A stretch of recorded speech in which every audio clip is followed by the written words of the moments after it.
complementary part of this offense. A little bit of the ad-lib, which is a little bit of what made Russell Wilson a 9-time Pro Bowler in his 10 years at Seattle. And you see there was a part of the body straddling midfield, which was the line of scrimmage, so that it's not an illegal forward pass. It is a gain of 22. It's a medical timeout as Aziz Al-Shire comes off the field for San Francisco. Yeah, and this is one of the rare times that we've seen the Denver Broncos putting something together. There's a sequence, and you really don't get an idea of what anybody is like as a play caller until you can see them put a drive like this together. This drive started at the 1. It's now at the San Francisco 28. Again, man coverage on the outside if they like it. So they get Hufanga. Whoa! You could see him coming, tiptoeing, sprinting, hitting. Big loss on the play. Talanoa Hufanga. Well, it's only about the 50th time I've seen it so far. No. You would think somebody would account for him in one of these games, but they don't. But he really times it out, and it does remind you of Polamalu. Totally. You know, I mean, Polamalu used to get to the point where he would time out and jump over the pile and make plays on 4th and 1. He has a little bit of that magic as well. Loss of 6.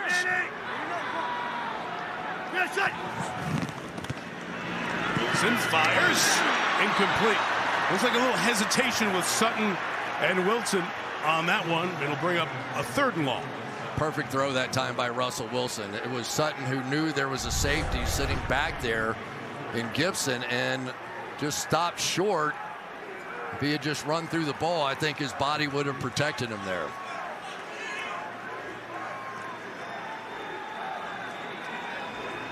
Sutton was a stud in the 4th quarter against Houston, as the Broncos had a rally at home last week in field goal range here at the 34. They need to get to the 18 for a 1st down. Can't take the sack here, though. Come the 5. Wilson nowhere to escape. That'll be brought down, and they take the sack back at the 43-yard line.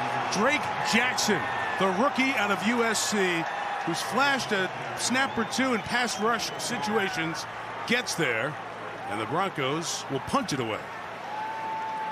Yeah, what did Kyle Shanahan say about this guy? Drake Jackson down here at the bottom of the screen. They said he is going to end up being a special one. And here he comes. You could see the blitz look. And for Russell Wilson, I think that it was 3rd and long. He had to recognize that and just get rid of the football so they could put 3 points on the board. Field goal attempt from here would have been 59 yards. They choose to punch it with Waitman. Denver tries to down it, and they'll get it at the 2-yard line. So credit to their special teams, as Waitman's able to pin them deep. The Omaha Steaks semi-annual sale is here. Right now, we're offering 50% off site-wide. The only number that hasn't changed is our 100% guarantee that you'll love every bite. And if you've never tried Omaha Steaks, save an extra $30 with promo code FIRSTTIME. Visit omahasteaks.com/TD today. Why wouldn't you want to save 50% on 100% satisfaction? Just a little smart shopping wisdom from Omaha Steaks. At Chipotle, our garlic guajillo recipe brings a whole new dimension to steak. Our most tender cuts, hand-seasoned and grilled fresh, mixed with garlic and guajillo peppers, finished with fresh lime and cilantro. All new garlic guajillo steak. It's a whole new dimension of flavor. Game starts at 20, that slip is empty. I gotta call KG. KG, what up? I got nothing for you, Fox. Oh, come on. Jalen. You want to tell? Yeah. Don't call somebody on live TV. Well, you answered. Have other friends anyway. Marshawn, Barry. Listen, I need some tips. I like L.A. L.A.? No, Dallas. That's Dallas? Dallas? How about Detroit? I'll call y'all right now. Vanessa. I got a tip for you. Always go with your gut. I like that. Let's go with our gut.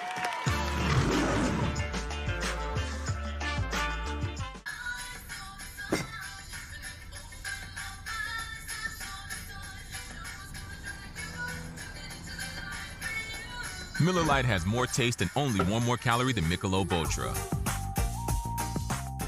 Are you ready for football? Yeah! Friday nights, Game Day View breaks down every matchup. He could have a monster day. Too many weapons. I think this is going to be a fun one. NFL Game Day View, Friday at 8 on NFL Network. Broncos purchased for $4.6 billion, a global record for a pro sports franchise. Jeff Wilson, the first down carry. He gains about 4. We got to meet with the new ownership group a little bit on Friday. They are so excited to be a part of this amazing, loyal fan base. They are. And I think that the Denver Broncos fans are happy to have resolution, aren't you? Yes. Yeah, just kind of, let's get that. Let's move on. They've got a great owner that has plenty to invest. We brought a lot of folks into the ownership group, including Condoleezza Rice and Sir Lewis Hamilton as well. They see Rob Walton as we hit the 2-minute warning here in Denver. Low score in the first half. Your shipping manager left to find themselves, leaving you lost. You need to hire. I need Indeed. Indeed you do. Indeed Instant Match instantly delivers quality candidates matching your job description. Visit Indeed.com/hire. This is a payday bar with tons of peanuts and caramel that get the job done, so you can think of it as a tool to hammer your hunger, cut your appetite in half, and demolish your urge for peanuts. Payday. Get to it. Also try chocolatey payday.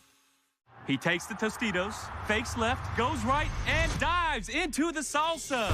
Let's get down to the field for the coin toss. Doesn't get much better than this. Now that is how you bring home the snacks. This is not a drill. For a limited time at Domino's, get 20% off everything at menu price when you order online. Pizza, 20% off. Specialty pizza, 20% off. Anything that's not pizza? Yep, you know the drill. Except it's not a drill. It's 20% off everything. Only at Domino's. Nothing feels better than having support, and the same goes for your footwear. So you've got to try Skechers Arch Fit. Skechers teamed up with podiatrists and designed footwear with podiatrist-certified arch support. Plus, they're machine washable. Get the arch support you're looking for with Skechers Arch Fit. Listen up, we got a problem. A lot of you are skipping lunch like it doesn't matter. Well, this year we take a lunch, a hearty lunch, one with chunky soup. Chunky soup? Let's go! Let's go! Woo! Lunchtime is your halftime. With 7 seconds, maybe you have time for a quick out and then a Hail Mary. They'll throw it, and this will end it, or will it? He flips it back outside. Finds an opening. Oh, look out! He's got room. It's a foot race. Touchdown! A miracle! Unimaginable what has taken place. How did it happen? Those two head coaches are also the play callers. They are staying busy here trying to find what's right. Interesting play here, Chris. 2nd and 7 at the 2-minute warning. Yeah, it's a swing play. If the Broncos make a stop, you might see them take a timeout. Otherwise, maybe San Francisco does. Jeff Wilson is the back. Debo inside handoff as he's back in the game. They'll stop him, and the timeout will be taken by Denver. Right away, it was Nathaniel Hackett getting to the official on his sideline to say, I want this timeout. So Denver has 1 remaining, and as we were watching that play, the punt down at the 1-yard line earlier in the quarter, remember, Denver did challenge, so they lost a timeout there, and they lost the ability to earn a 3rd challenge. So they're down to 1 for the rest of the game. You think Jerry Rossberg was involved in that one? Probably. Right? First time involved in it, right? I'm sure he probably said, hey, if we make a play, let's take a timeout here. And not that Nathaniel wouldn't have thought about it anyway, but I would say that communication probably happened for the first time in this You game. see the guy next to him, Chris. He's thumbing through a bunch of pages. A lot of the teams have printouts because you can't have the computers that access all the decisions that you make as you game manage up there. Huge play right here. 3rd and 4, use check. Split out as one of the 3 receivers to the right of Garoppolo. Garoppolo from his goal line, taking off, and Jimmy G gets the first down. However, there's a flag down back at the 1-yard line. Remember, if there's a hold in the end zone, I don't think it was, but if there is, it's a safety.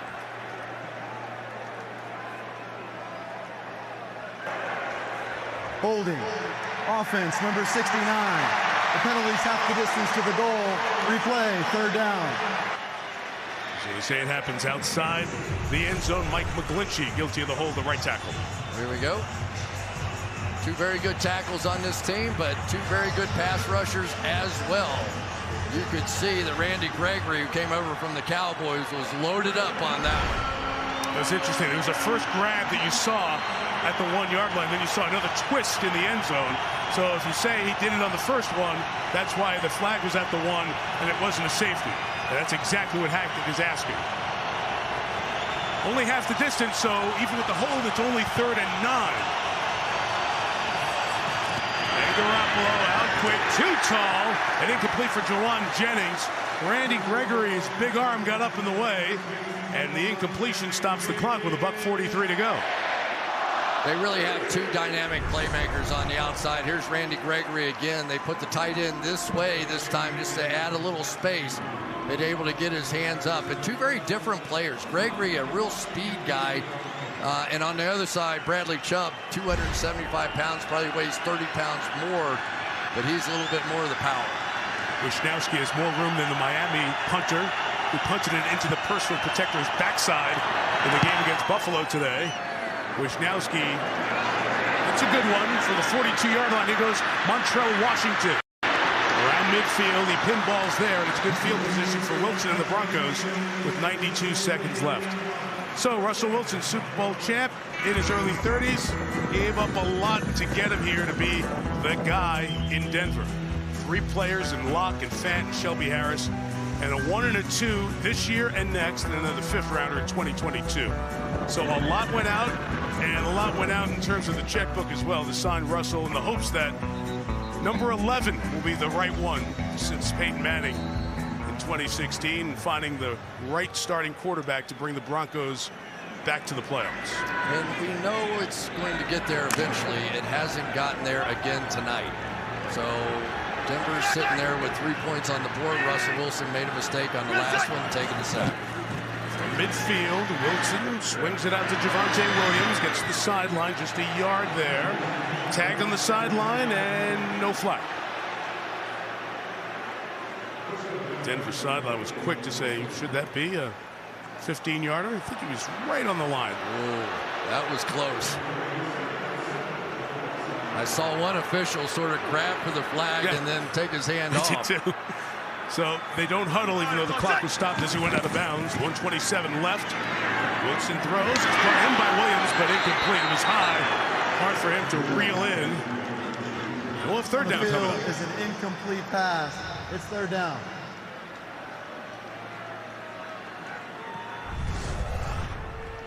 Yeah, on the move, just misses this one a little too far in front. And it doesn't look like much, but that would have turned it into, say, 3rd and 4 instead of 3rd and 9. Really need a play out of Russell Wilson right here. Cortland Sutton's been his guy.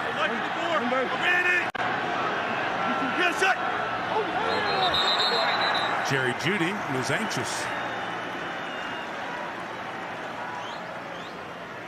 False start. Offense, number 10. It's a 5-yard penalty. Still 3rd down. And we talked about the penalty problems of the Broncos. 25 in the first 2 games, 7 more than any other team in the first 2 games of the season. But only 2 penalties here. The first one was for 0 yards. It was a hold on that punt that was down at their own 1-yard line. And then that 5-yarder, but that one is big. Well, let's take a look. We've got Sutton down at the bottom. The ex-receiver, it looks like, let's see if they rotate over his way. Looks like they are. Yep. 3rd and 13, Wilson stepping up. The flag is down as Russell takes off. They go down to the 43-yard line.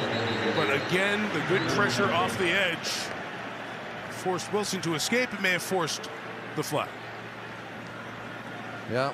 They're just grabbing. At the time, it was Garrett Bowles. Holding. Offense, number 72. It's a 10-yard penalty. Replay, 3rd down. You hear us talk about it's all about the get-off, right? If you get the good speed up the field, then they really have no choice but to grab you going around Ebicom that time with a big play. So we had the missed pass. We had back-to-back penalties to take them out of what would have been a possible field goal situation. Yeah, you're in Denver. You get the ball at midfield. You're 1 first down from a legit field goal attempt. Instead, they've gone backwards 14 yards.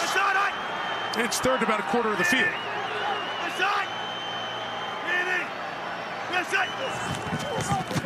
3rd and 23. Wilson protected.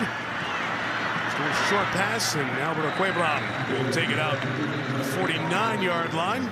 First catch of the night for Alberto, with 1:06 left now. San Francisco. I believe it's San Francisco took the timeout. It is. Okay, I just saw Sean Hockley pointing the other direction, but it's a 49er timeout. They'll have 2 remaining, and they'll get the ball back. Interesting game so far, hasn't it? We've seen flashes of really good stuff out of both offenses. But the one thing that we knew coming in here was that both of these defenses to date have played really well. I mean, this has been 2 of the best defenses in football. Well, they both played Seattle, and then San Francisco opened with Chicago in the monsoon at Soldier Field, and Denver played Houston. So both teams knew this was going to be the best test that they've had to this point in terms of quality of opponent. Waitman with the kick. Fair catch signaled and made at the 10-yard line by Ray McCloud. Final minute. Niners have 2 timeouts. Try to work down the field and get 3 more at least on the board. I'm Curtis, 42, homeowner, pretty good credit. It can be dangerously easy to steal your identity. Now, it's easy to help protect yourself. Identity theft protection starts here at LifeLock.com. Football is back, and you can watch your favorite teams with Fubo TV. Never miss a highlight with NFL Network. Streaming live on all your devices. Try free at FuboTV.com. To my #1 pick, welcome to life. You're already perfect. And here's some advice.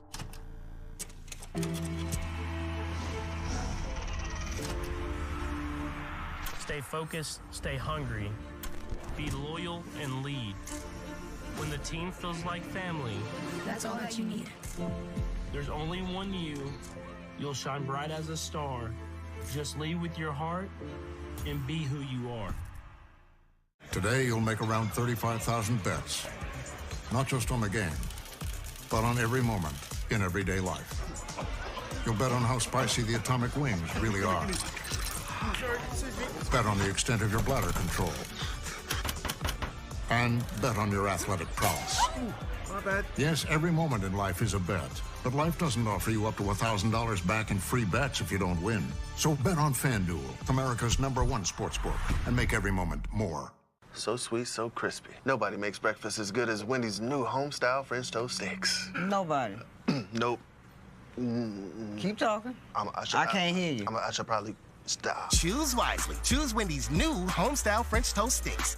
Families affected by disasters urgently need support. Help the American Red Cross provide help and hope to those affected by disasters, big and small. Please donate to Red Cross Disaster Relief.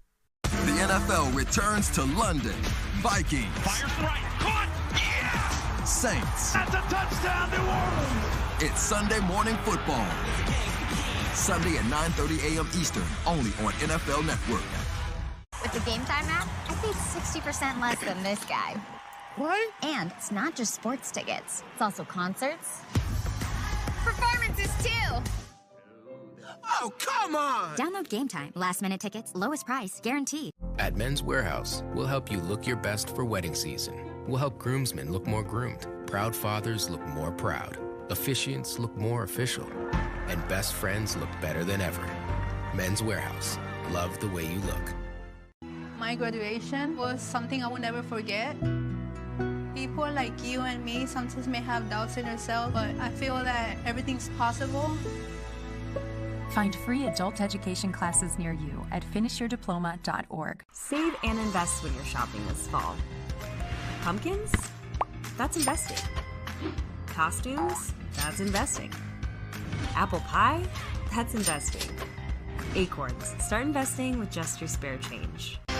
Back here in Denver, Mike Shanahan had so much success, and Kyle Shanahan gets to visit, and Nathaniel Hackett's now the head coach of the Broncos, and his dad Paul is around on weekends watching the grandkids and checking in. It's really neat. It's got to be a great night for Paul and Mike to watch their sons go head-to-head, these second-generation head coaches on Sunday Night Football. Garoppolo from the 11, pass is incomplete. Brandon Ayuk couldn't pause and come back to haul it in. It's a good read, though, by Garoppolo. He saw what was going on. Kareem Jackson was sitting there in that lurk position in the middle of the field, so he knew if he let him in there, it might get picked. A veteran play by a veteran quarterback. It didn't work, but it didn't end up an interception either. Good defense, timely moments, good special teams have forced a lot of long fields for these offenses. San Francisco's third straight drive starting inside their own 20. And 5 of their 7 drives have started with 80 yards or more to go.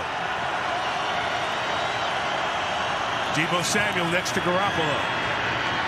Jimmy seeking, throws. Kittle's got it. And they gain 2, maybe 3 yards here. Broncos have 1 timeout. 43 seconds left. And there goes the timeout. For injury. With injury. Yep. That is the 3rd edge rusher, Browning, shake it up. Baron Browning, the 3rd round pick out of Ohio State, with the athletic training staff out to look at him. And he's a good one. They really think that he could be a special guy. He's been playing a lot of inside linebacker. They've been moving him out to the edge to relieve Bradley Chubb and Randy Gregory. And this is a concern. Yeah, you'd see the athletic training staff looking at that leg and knee area. Of course, Nathaniel Hackett being reminded by Sean Hockley that the injury carries the automatic timeout for Denver, so it's their last. All right, so I lose the bet tonight. I almost said Paul Hackett. How many times are we almost going to call Kyle Mike, Paul Nathaniel, or Sean Hockley Ed? Well, it's a little weird for me too, because Paul Hackett recruited me at USC. Right. And, of course, Mike was my offensive coordinator at the University of Florida. So these guys I know well, and I knew their kids when they were about 1 year old running around the practice field. And there's Mike, who still watches film of the Niners. He's involved watching the games on a regular basis. There's Browning being helped off and talking it through. He'll get further examination. Here he was.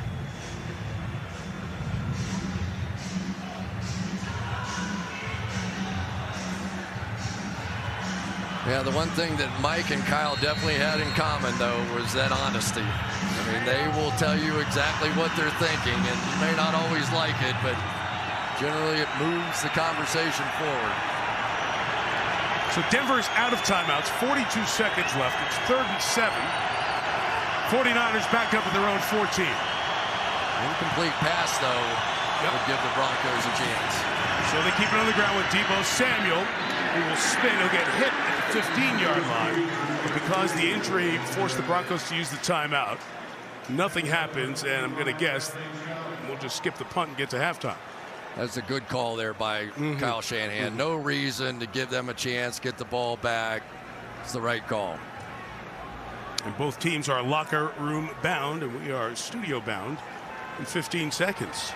Brandon Ayuk, the touchdown catch in the first quarter.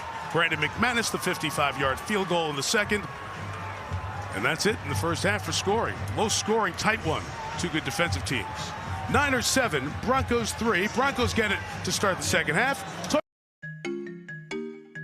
Being in debt was just such a challenge as a working single mom. I was working 3 jobs just to make ends meet.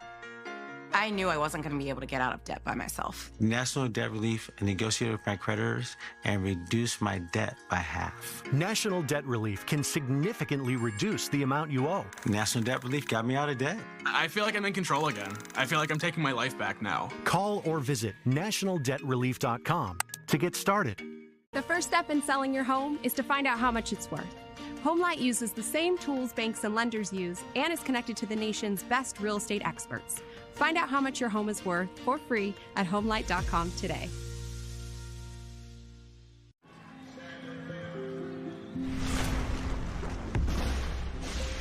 Energy is everywhere, even in a little seedling, which, when turned into fuel, can help power a plane. At Chevron's El Segundo refinery, we're looking to turn plant-based oil into renewable gasoline, jet, and diesel fuels. Our planet offers countless sources of energy, but it's only human to find the ones that could power a better future.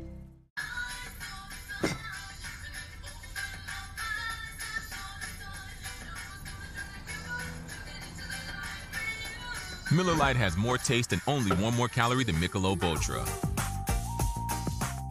At Chipotle, our garlic guajillo recipe brings a whole new dimension to steak. Our most tender cuts, hand-seasoned and grilled fresh, mixed with garlic and guajillo peppers, finished with fresh lime and cilantro.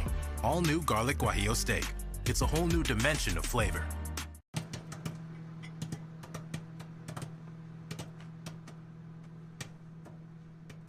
Throw in, it is complete inside the 15, 10, 5, touchdown, Deebo Samuel.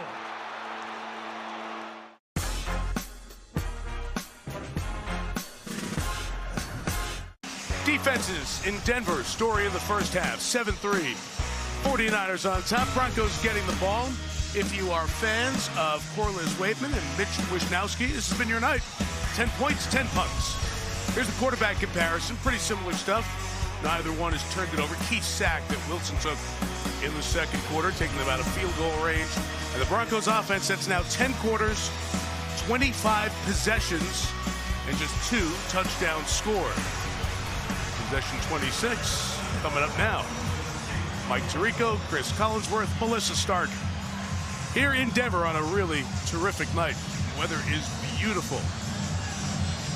Both teams 1-1. Robbie Gould kicks it off. No return. And a moment ago, Melissa Stark with the Broncos head coach.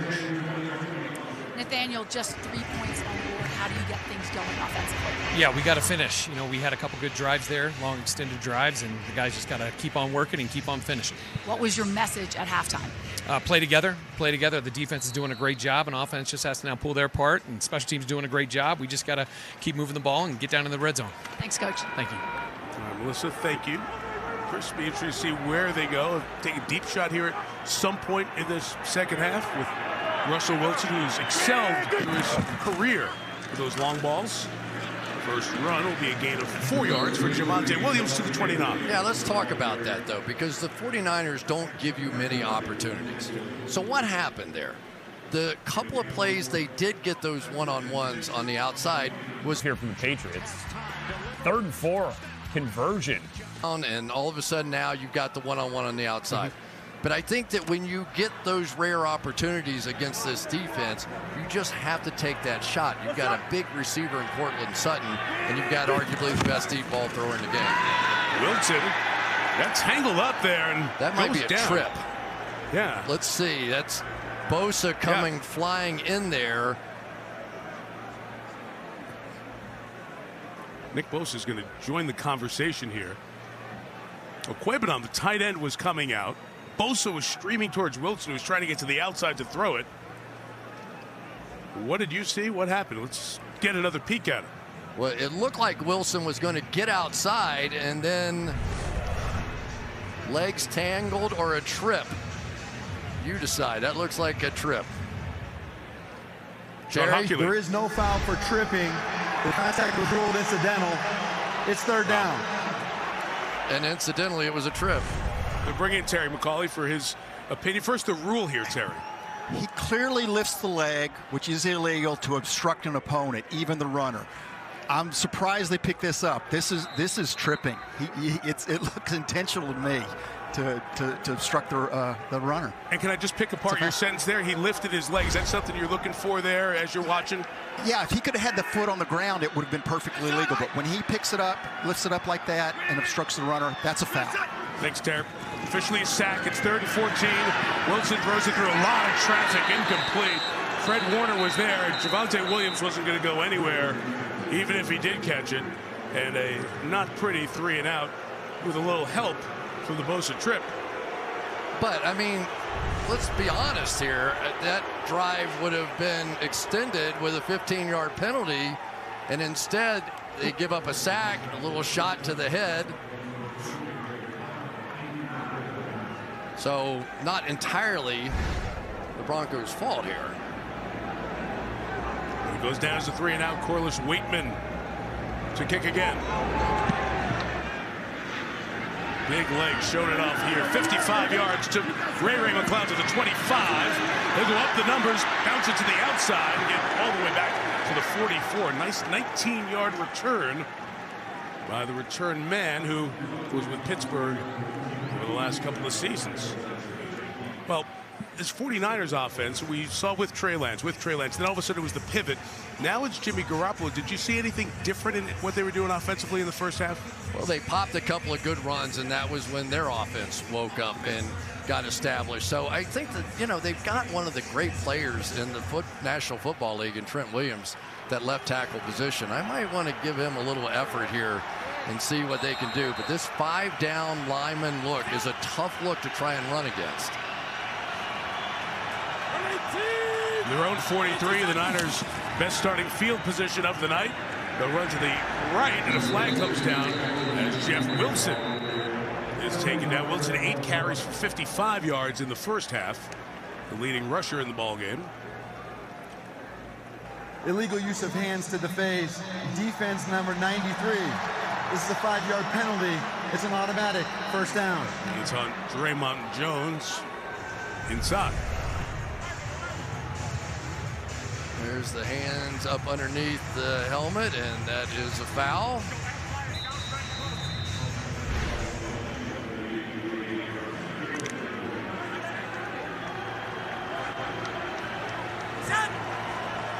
Five yards, takes it to the 48 with the tackle.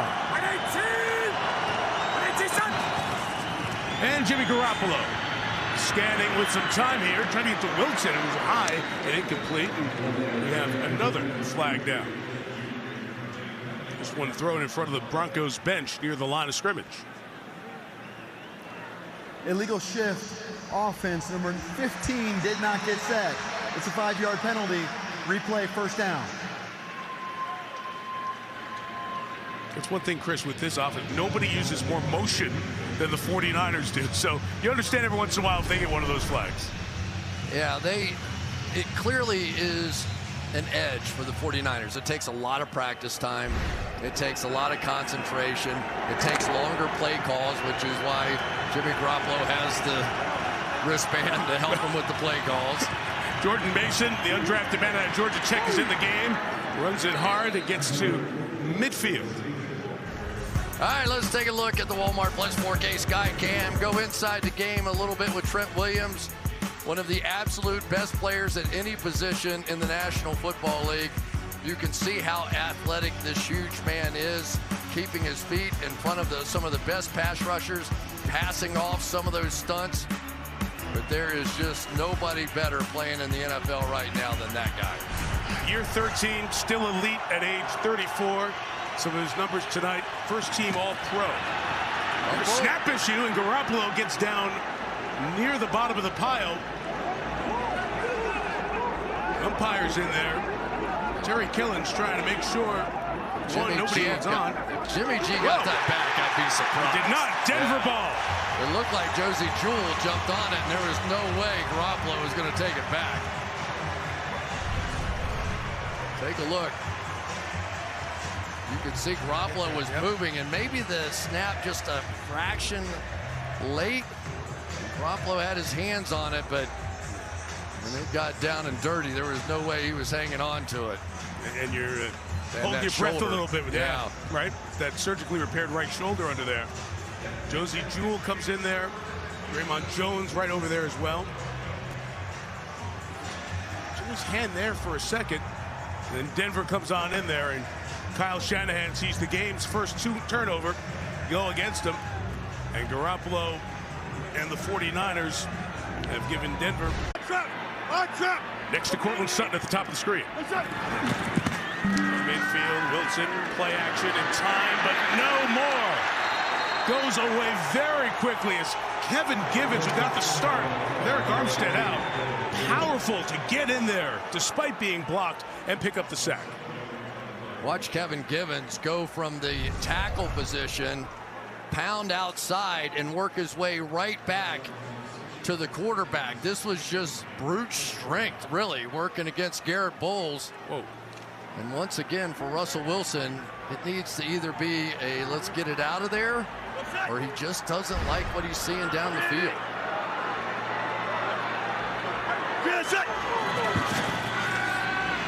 Wilson just will swing it out to Javonte Williams, and they are all over that.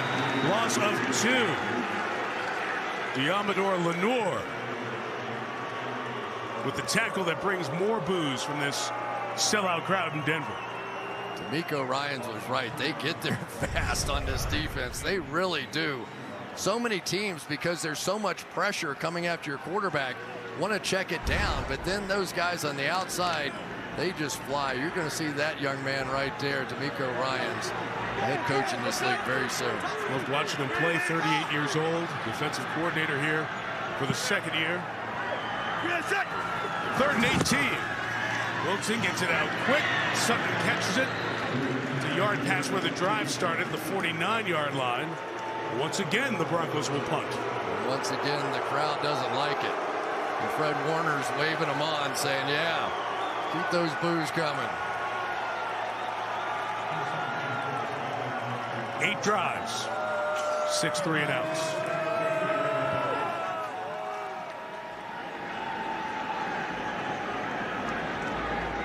South Alabama, Corliss Waitman kicks again. 6 punts in the first 2 games. This is 7th tonight. And walking the tightrope and getting it done. Denver downs that at the 1. Mike Boone, the 3rd string back, walked the wire and stayed on the right side. Those have been the best plays of the game so far. Go ahead, you take it. Great highlights. Big moments in the game. That's it. You want to see action? Give it to me. Special teams. Talk to me. Yeah. Another busy day?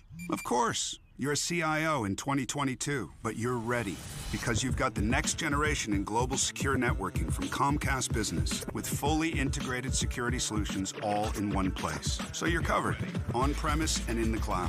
You can run things the way you want, your team, ours, or a mix of both, with the nation's largest IP converged network from the most innovative company. Bring on today with Comcast Business, powering possibilities. Before we begin, I'd like to thank our sponsor, Liberty Mutual. They customize your car insurance so you only pay for what you need. And by switching, you could even save $652. Thank you, Liberty Mutual. Now, contestants ready? Go!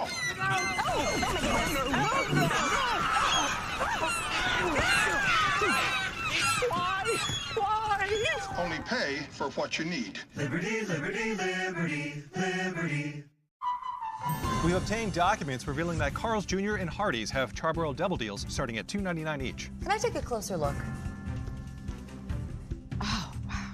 Bite into these double deals starting at $2.99 each at Carl's Jr. and Hardee's. And the kick is good. And the kick is good. What is he doing? The kick is good. Preparing for his next career as a commentator. The kick is good. All the best players get broadcast deals these days. Back to you, Josh. Back to you. Back to you, Josh.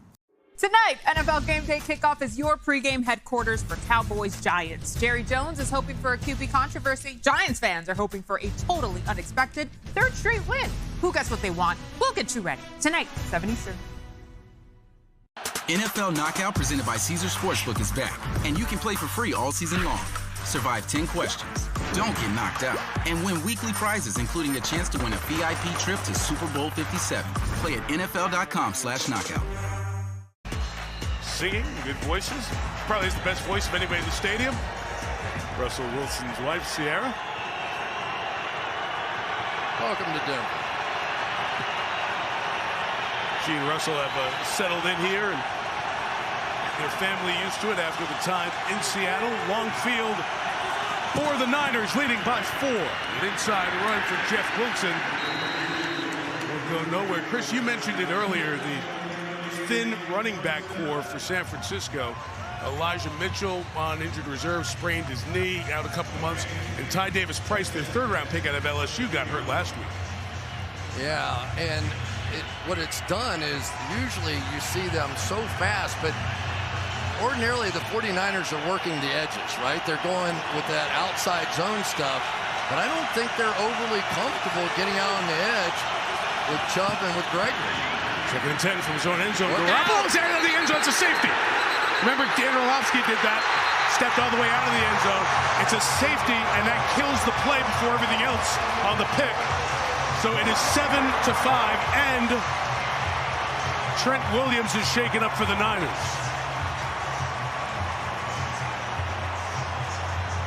I don't know that I've ever seen a safety be a break for a team, but it certainly was there. It is a safety. San Francisco will be kicking off from the 20-yard line. Please reset the game clock to 9:53. Thank you. There it is right there once he steps out.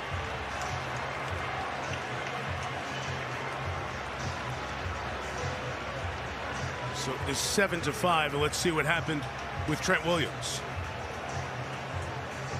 Trent's going to get bent backwards here in a collision.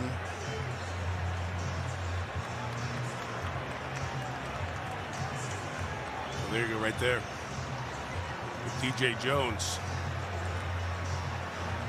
So the safety gives you the unique score of 7-5, and Denver will get the ball, but the concern right now is Williams. I joined Uber One to save money on my important deliveries, like gravy nachos, staplers, market price swordfish. And the $0 delivery fee is clutch, because I'm famous, but not famous. So Uber One saves me money on vodka. Holla at me.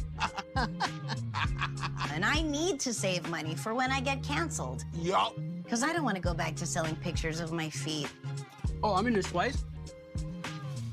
Save money with Uber One. Reggie Bush had something important taken from him, so Wendy's is returning it. The pretzel pub! Let's go! Yes!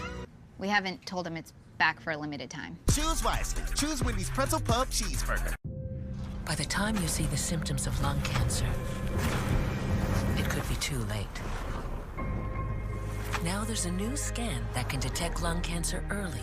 If you smoked, get scanned. We are headed back across the pond. United Kingdom, diehard football fans. GMFB is live from London to get you ready for Sunday's matchup between the Vikings and Saints. Meet us there. Let's go! Good Morning Football live from London tomorrow on NFL Network. This is an NFL Network up-to-the-minute update. It's presented to you by Verizon. Not only are the Chargers dealing with the Justin Herbert injury, they're also going to be without Rashawn Slater for the rest of the season. Tom Pelissero says the All-Pro left tackle has a torn biceps, and he is done for the year. Elsewhere around the NFL as we wrap up week number 3, Tom also says it's a high ankle sprain, one that is, quote, pretty severe for Mac Jones. If he can't go this week, and it's expected he can't, it's likely Brian Hoyer starting at quarterback for the Patriots in Lambeau against the Packers. Short turnaround for Tua Tagovailoa and the Dolphins. Mike McDaniel says Tua is dealing with back and ankle injuries. His availability very much up in the air as the Dolphins play week number 4 against the Bengals in Cincinnati. This is an NFL Network up-to-the-minute update presented to you by Verizon. Well, they brought the card out, but Trent Williams, star left tackle for the 49ers. Of course, the 9 years in Washington, last 3 here at San Francisco, gets up and walks very slowly up the tunnel. Just hate to see that. Just a terrific player, and that will certainly impact the game. So a free kick coming from the 20-yard line after the safety.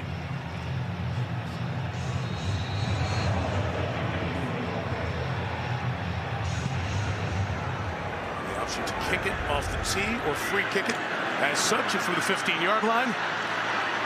Return just shy of the 30s. Montrell Washington gets hit hard, and we've had a lot of flags in this half, and we have another one here.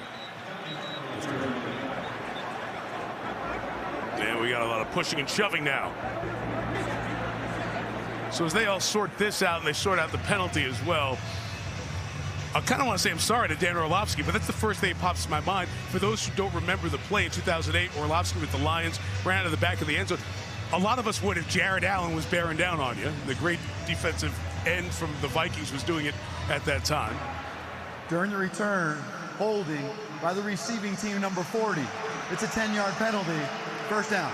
It's one of the few times you've seen that play happen in a game until we saw it here tonight, and Dan has gone on to a very good career in TV, and I love watching him as he does his coverage on ESPN. So Dan first came to mind. Now you got company, at least. Somebody else did it. But what did he just tweet out? Oh, he tweeted he's got company now. That's okay, right? So, are you over here on Twitter? Absolutely not. He said, freedom. I've never been happier was his tweet. That's great. All right, so the Broncos get the ball back there within 2 from the 19-yard line. The offense doesn't have much going. Tries to get it going again on the ground. And this was Melvin Gordon taking it to the 23-yard line. Yeah, they are doing everything they can. They're trying to go with those double team blocks inside and get that push up the middle. This is an excellent running team, and they really have just not gotten that going other than that one drive. Back to no huddle, a little bit of tempo. Wilson checks it back down. Gordon got out of one tackle there and gets pushed back the other way at the 25-yard line. 34 coming. And if you're sitting on your couch and thinking, why are we not seeing Russell Wilson with the moon balls that he loves to throw? The reason is that he's not getting that opportunity. They're playing either 2 deep or 4 deep, all but about 5 snaps of this game. And the only 5 snaps when they got that single coverage was when the Broncos got the running game going. Azeez Al-Shaair hurt the first half, out for the remainder of the game for San Francisco. Down one starting linebacker. This may be an opportunity if they did want to take a shot. Let's see if they rotate out. 3rd and 3, Wilson throws complete for the first down. The 36-yard line with Cortland Sutton. And they'll move the change. Sutton is 6th catch on the night. Leads all players in the game. Nice read this time by Russell Wilson. They're going to rotate the coverage this way, so he goes to the backside of that. Gets the single one-on-one over there. Beautifully done. They've heard the crowd counting down the play clock. They did that when time management was an issue last week. First time they did it in the game here tonight. Wilson once again swings it. This time it's Gordon to the left for only a yard. And Diamador Lenoir had stopped that on 3 different occasions in the first 2.5 quarters. There's Debo. 2 good backs on this team and a good running back slash wide receiver slash slot slash blocker on the other. Kept Debo in check on the ground with 4 carries, 6 yards so far. Montreal Washington in the game there. Free play with the offside. Wilson looks and does take a shot into the deep coverage, and it's incomplete. KJ Hamler just took off down the middle of the field. As Russell sensed that was a freebie. Offside. Defense number 97. It's a 5-yard penalty. Still 2nd down. On Nick Bosa. We talk about Aaron Rodgers, but I tell you, Russell Wilson has been, the last couple of games that I've seen, he's been drawing people off sides at least 1.5. Such an advantage. You get that free throw. I bet you that felt good to Russell just to launch one. And while the crowd was kind of in some ways trying to boo their own team by trying to help them count down the play clock, you do want to let your guy use his cadence at home, too. So fun, but you're not helping. Gordon delivers the blow.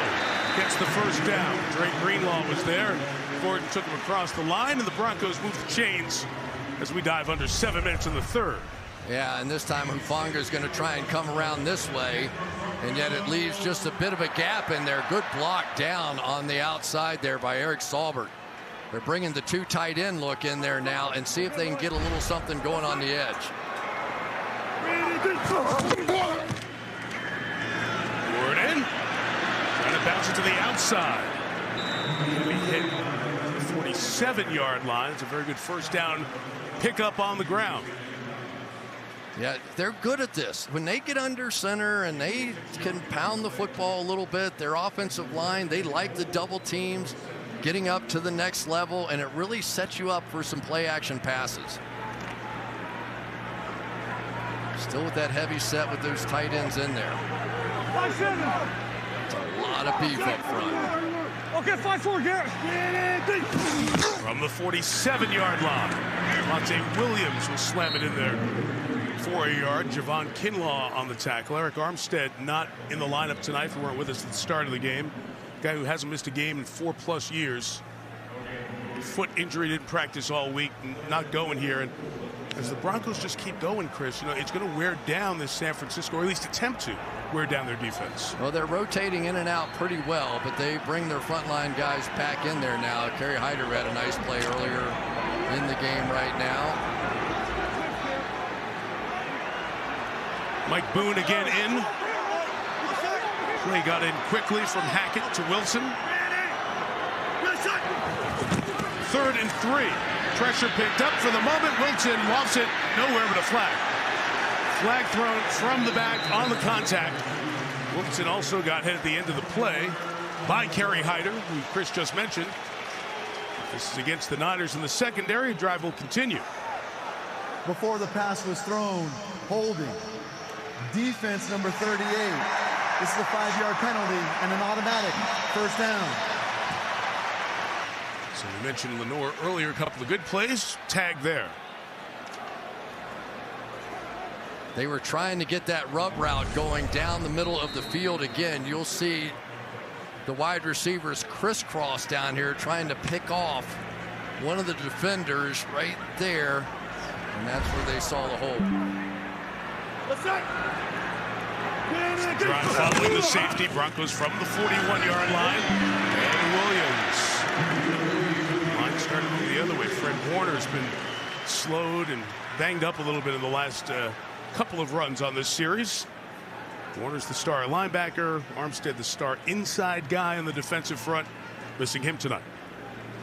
And he's a really good one when they have he and Eric Armstead, Nick Bosa on the same side. It is a formidable side.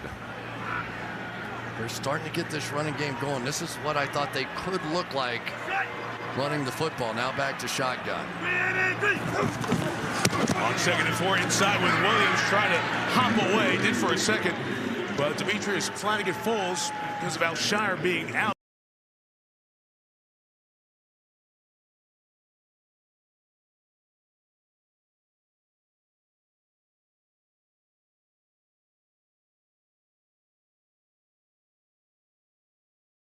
Out a little bit different, but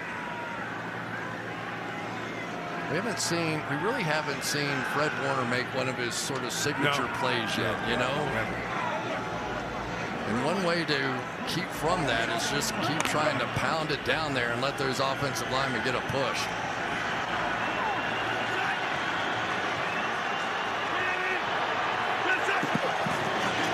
Third and 4, Wilson rolls to the right and throws and incomplete.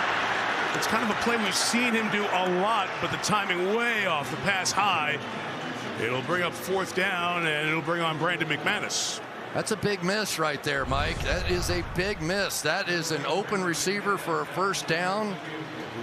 We've seen him miss a couple here in key situations now. Took the sack.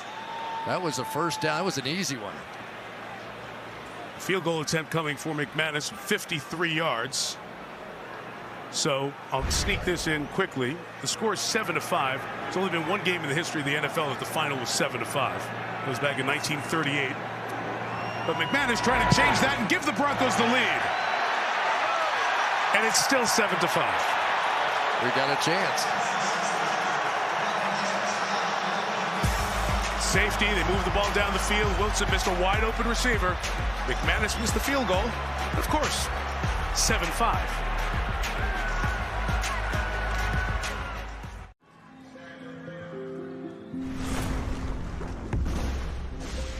Energy is everywhere, even in a little seedling, which, when turned into fuel, can help power a plane. At Chevron's El Segundo refinery, we're looking to turn plant-based oil into renewable gasoline, jet, and diesel fuels. Our planet offers countless sources of energy, but it's only human to find the ones that could power a better future.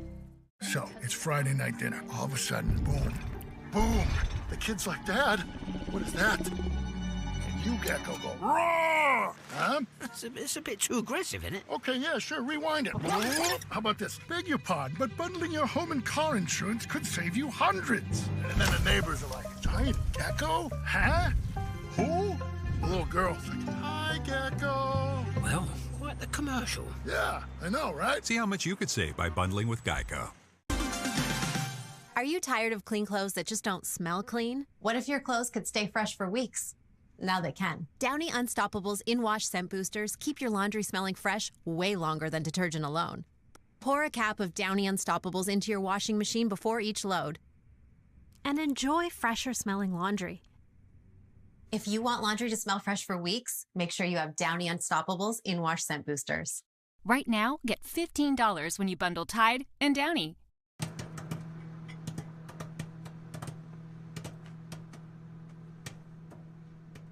It is complete inside the 15, 10, 5, touchdown, Deebo Samuel. So I had to quit college to help my mom, but I never wanted to quit my dream of a career in IT. On Coursera, you can earn Google's IT Support Professional Certificate. No prior experience needed to enroll. My job now is amazing. Join for free at Coursera.org. Getting outdoors is all about the experience, the challenge, the views, the victories. We put that in a bottle. Clean ingredients like coconut oil, activated charcoal, and shea butter. Everyman Jack, naturally derived, outdoor inspired.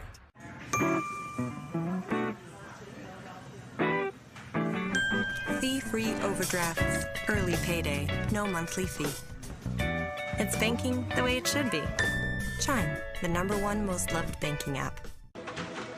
Team, I need a volunteer.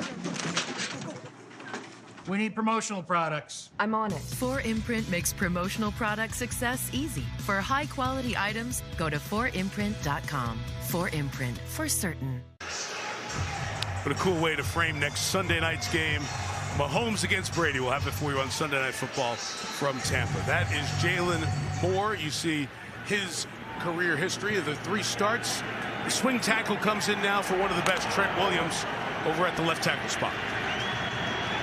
And they put George Kittle over there to help him. Nope, now in motion. And back. Drive start from the 43-yard line. Nice touchdown middle of the first quarter. Nothing since. Bouncing it to the outside is Jeff Wilson with a first down to the 40-yard line. Good gain for Wilson. They finally hit an outside zone. This is their signature play. Everybody on a line right down there. The back just find a hole, and Wilson jumps through it. That is a huge play for this offense. So much of what they do sets up off of that. And with the way these wide receivers block down the field, you have chances for big plays. Wilson again to the right side. Almost no gain there. We talked about the running game, and you're really fond of the way Kyle Shanahan dials up the run game and the specifics of it. He said it's not a fun process to get as good as they are, and they are good. They start working the technique of that during OTAs and the offseason. It is, they drill it into their heads.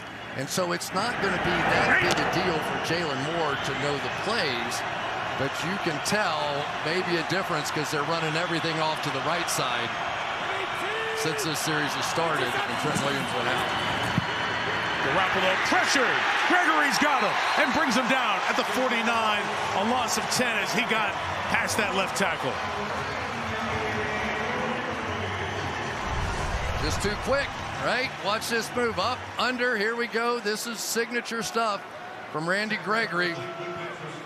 Dallas Cowboys did not want to see him go. Some language in the contract gave Gregory a problem, and so he is now a part of the Denver Broncos. That is second sack. Big signing, had the big issues in Dallas during his career.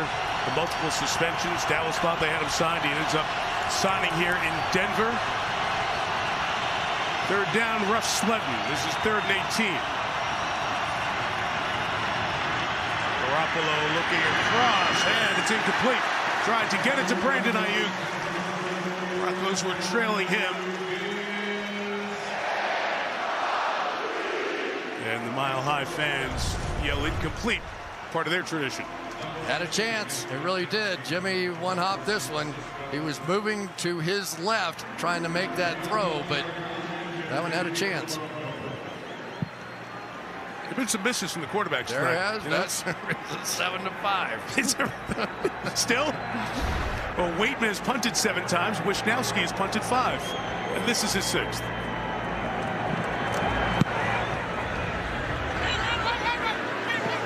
They get down him again. Oh, Perfectly done. Travarius Moore was down there just in case, but Wisniewski had the left blinker on, goes out of bounds at the 4-yard line. There's Brian Griese talking to Jimmy Garoppolo. Brian Griese's part of a significant staff overhaul with San Francisco. Of course, Mike McDaniel with the undefeated Miami Dolphins, so some assistant coaches move around along the way. And Griese, who was wearing a headset and makeup last year, now wearing a headset and ball cap. He went from the TV booth to position coach for the 49ers. Yeah, and they've split up duties, haven't they? Chris Forster has been the run game coordinator, Bobby Slowick the pass game coordinator. But it makes a difference, you know. I mean, they know with the Rams as well. You know, you keep losing coordinators. It takes a little while to adjust with that too. Call San Francisco, call the Rams. Maybe the next one was ready, right? His own end zone. Wilson double clutches, deflecting in the air, and nearly intercepted. Another high throw. Accuracy has been poor tonight. I tell you, this type of coverage is just driving NFL quarterbacks crazy right now.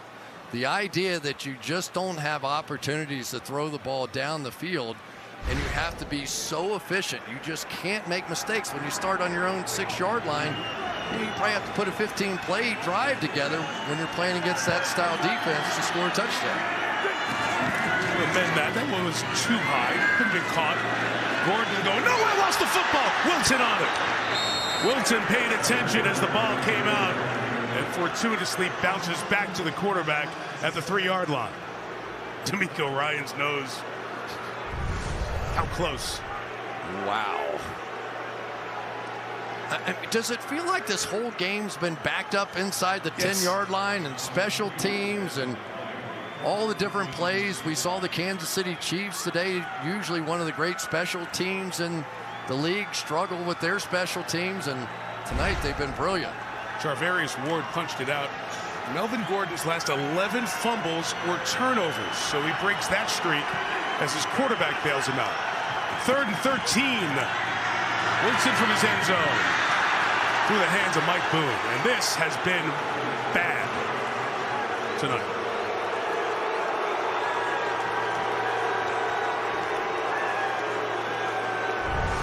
Seventh 3 and out.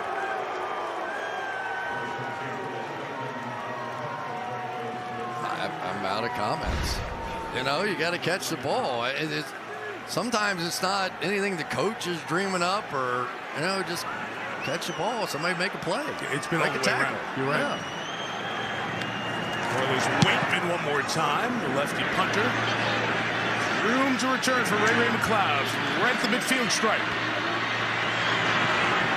10 on that return. 14 punts, 12 points. Alex Singleton's third special teams tackle. So the Wilson numbers now through 11 quarters. There you see what he was the first 2 weeks, and tonight only 126 through the air.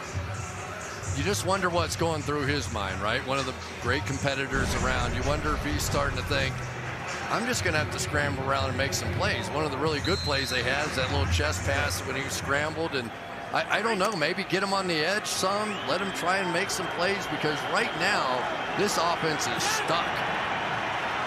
Best field position for the Niners at the 41. Deebo Samuel in the backfield, takes the pitch. Bradley Chubb first, and then everybody else gets to him. And Samuel gets back to the line of scrimmage. And that should bring us to the end of quarter number 3. Third downs tonight, combined 3 of 20. Niners jump the ball here. We'll see if they'll snap it. And they will not. I don't think I've said this in a while. Only scoring in the quarter, a safety. After 3, San Francisco 7, Denver 5. Sunday Night Football continues to the Mile High City. After these messages. This Saturday, college football is on NFL Network. End zone touchdown. As Central Michigan kicks off conference play against Toledo in a MAC Saturday afternoon showdown. Touchdown, Toledo. Saturday at 3:30, live on NFL Network. It's about family, familia, how we show up with la cultura, how we represent everywhere we go. Because when that beat hits, y'all know what time it is. Let's go!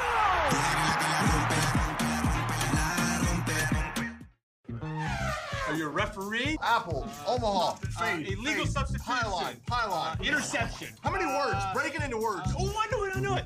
Helmet catch. Stop guessing the helmet catch. Is it the Caesars Sportsbook app with Caesars rewards, where the more you play, the more stuff you earn, and they have fast payouts because Caesar is the man? Yes! Is that a thing? What? How is that even possible? Nice job, Coach. It's 27 words. Worst clues ever. Pretty obvious. Impossible. Who guesses that? Hoover's my favorite, Archie!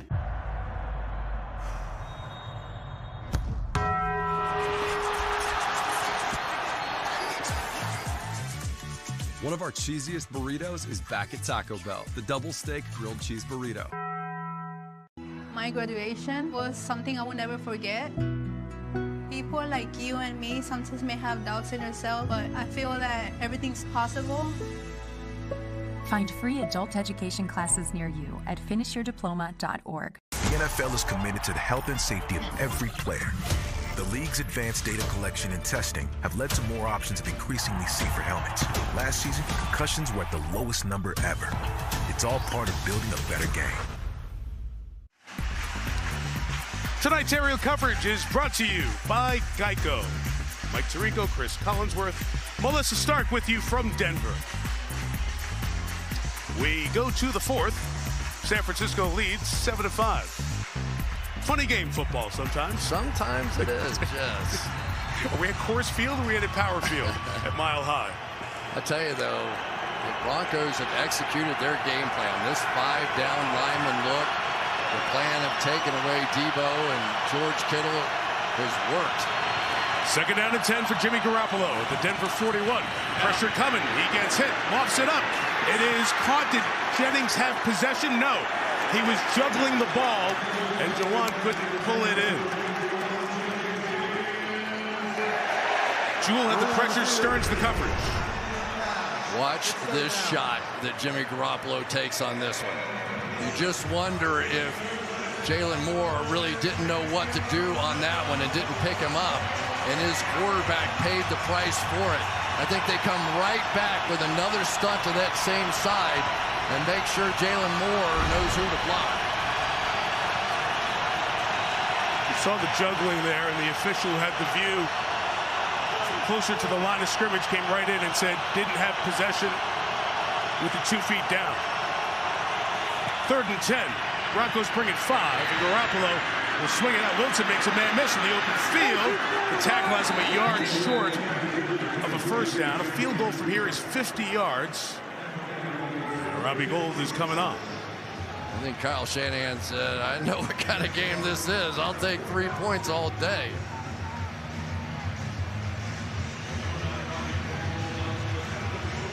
So we mentioned Robbie at 39 is the oldest kicker in the NFL. He's 13th all-time in points scored. This is a 51-yarder. 53 has been his longest the last 7 years, but we are at altitude. Robbie got it.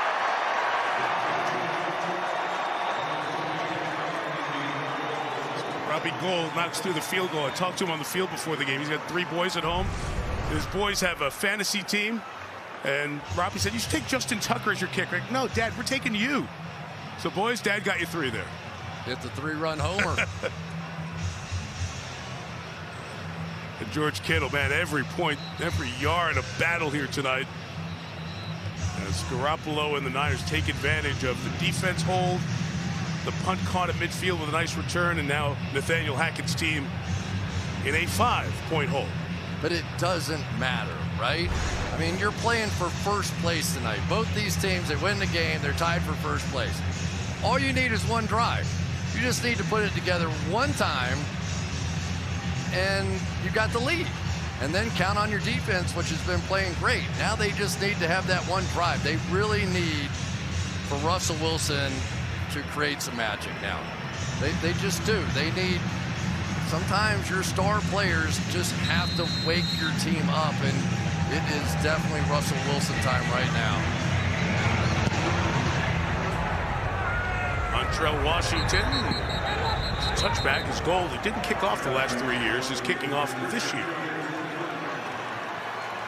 So the possession chart wasn't pretty in the first half. It continues to be that way here in the second half. for Denver. This will be their 30th offensive possession of this young season, and they've got 2 touchdowns to show for it. Well, the other part of this is that the 49ers have really fixed their cornerback slot, at least to their belief. Emmanuel Mosley and Charvarius Ward on the outside makes them a little different team right now defensively than what they had last year. Javonte Williams, the running back. Get about 3 yards on that one. Hassan Ridgeway. Go to that rotation inside with the tackle. Yeah, Ridgeway coming over from the Philadelphia Eagles, and you know, he's stepping into big shoes with Eric Armstead not playing in there, but now this is going to really come down to if they can take away the running game of the Denver Broncos, can the Broncos put together anything in the passing game?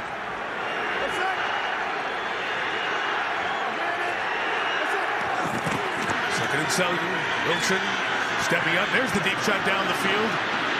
And out of the hands of Judy. Charvarius Ward, the guy who they brought from Kansas City to shore up the corner. He was back there in coverage. It was close. Judy almost had the home run ball. They did. They caught him in that quarters coverage, though, which leaves them vulnerable to this kind of route. Nice route by Judy outside. Back straight through the post. He's got it. He's got it. Was it tipped? It was tipped. Finger. There he is. There's Charvarius Ward. We talked about him. He has given them that man-to-man coverage element against the best receivers in the league, and they are pumped up about his play. 37. Wilson saw a little tension from that right side. Here comes Lenoir. He's picked up. Wilson takes off. Reached forward, trying to get the first down. That mark is going to be very close. Dre Greenlaw, remember the Sunday night game in 2019? Seattle had that goal line stop in the game for the division. The stop there, and it will be just short. 4th and inches. What's the decision here? 10-5, own 35-yard line. This is a power running team. And ordinarily you say, no question about it. Let's take a look. Did that ball extend over that line? I think I would argue yes. That's part of what they're talking about here in terms of what do you do? Do you throw your challenge flag? The play clock is running down. It's at 5. And now, I believe the challenge flag is thrown. Yes. Just obscured from the sideline. Denver is challenging the ruling on the field of the runner being short of the line to gain. Timeout. So, does it break the plane of the 35-yard line? And is it a first down? The decision in a moment. This is Maya Titan. She's smiling because her small culinary supply store, Titan's Pans, is up and running. And this is NFL star Derrick Henry, accidentally tagging Titan's Pans instead of his loyal fans. Which, very unexpectedly, has her business trending. And trending, and trending, and oh my.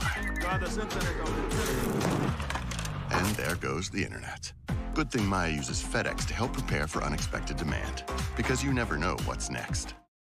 What if you could own a moment? A moment when everything is on the line. I know the moment I'd want. Sunday, January 16th, the playoffs. We couldn't miss. That's a moment I'd like to own forever. Now, you can too. Own the moments that matter. NFL all day. Reggie Bush had something important taken from him, so Wendy's is returning it. The pretzel pub! Let's go! Yes! We haven't told him it's back for a limited time. Choose wisely. Choose Wendy's Pretzel Pub Cheeseburger. After you joined our family, it was like, I really do feel complete now.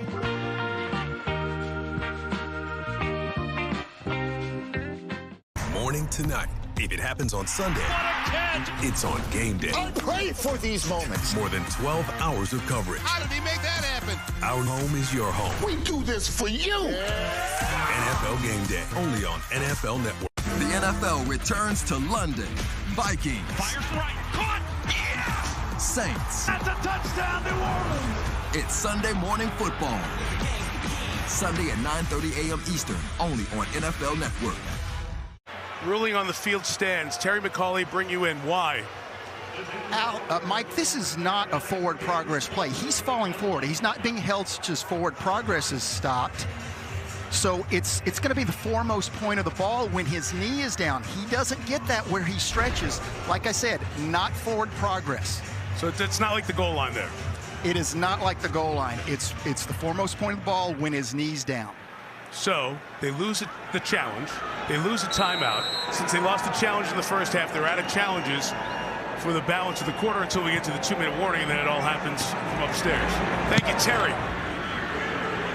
Could have called you Mike or Dean. Kick that to the 13-yard line. I just wanted to declare that it happened to him first. I just want it noted right now, Mr. Never Make a Mistake, it happened to you first. And you know, I wasn't going to let him go on it, right? It's all good. So San Francisco will take over at the 13-yard line after the game's 15th punt. And Russell Wilson trying to pump his guys up. That's one thing with Russell Wilson. There's an eternally positive nature to Russell Wilson. He's always finding that one bit of sunshine in the cloudy day, and he's trying to express some of that to his teammates on the sideline. His mom always used to say, "Son, you're a problem solver. Always thinking about ways to fix things. You got to fix this quick."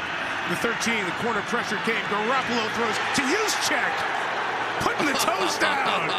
All-time Harvard fullback. Oh, this is so good on so many fronts. First of all, you've got Juszczyk, a fullback, who's going out there, right? And then you've got Bradley Chubb running in perfect coverage. And now look at the toe drag swag. I know what's going to be on NFL Network this week. That is awesome. I have never, ever seen a fullback do that. That was great. A night devoid of highlights. There's one from the 37. This run with Jeff Wilson for a couple of yards. So we told you that Trent Williams went out. You saw a drive with Jalen Moore at left tackle. Now Colton McKivitz, a third-year man out of West Virginia, who has some starts under his belt, including Week 18 last year. He's in there at left tackle. So now into the game comes Juwan Jennings, who is at times an angry blocker. This guy can get under the skin of people. We've seen him get people ejected before. Number 15 down in the slot. Let's see if he can create a lane here. 2nd and 8. Garoppolo's throw caught by Kittle. The 44-yard line for Kittle. It's catch number 4. Been targeted 5 times tonight.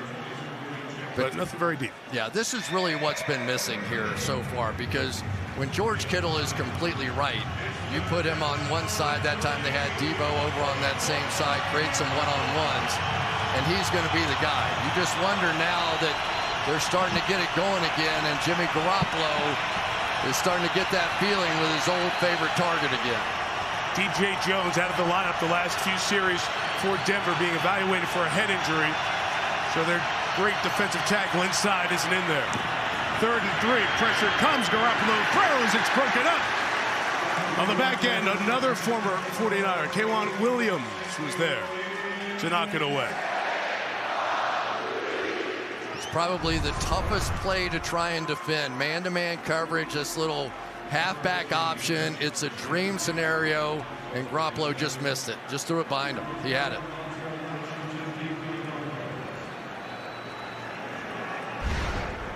So Mitch Wishnowsky, for the 7th time tonight, signed a 4-year contract extension last week. Good through the 2026 season. Earned almost all of it here tonight. It's a tumbler that does not bounce the right way for the 49ers. Kick is 56th, and at just 36. First start of the year for Jimmy Garoppolo. Hasn't been pretty. 14 of 23.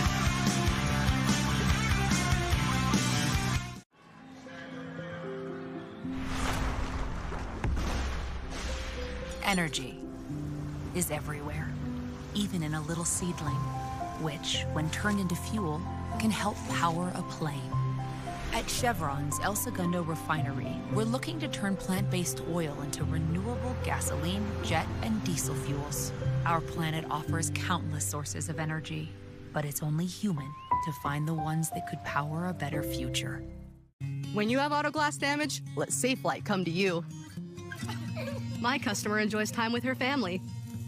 So when her windshield got a crack, she scheduled with Safelite in just a few clicks.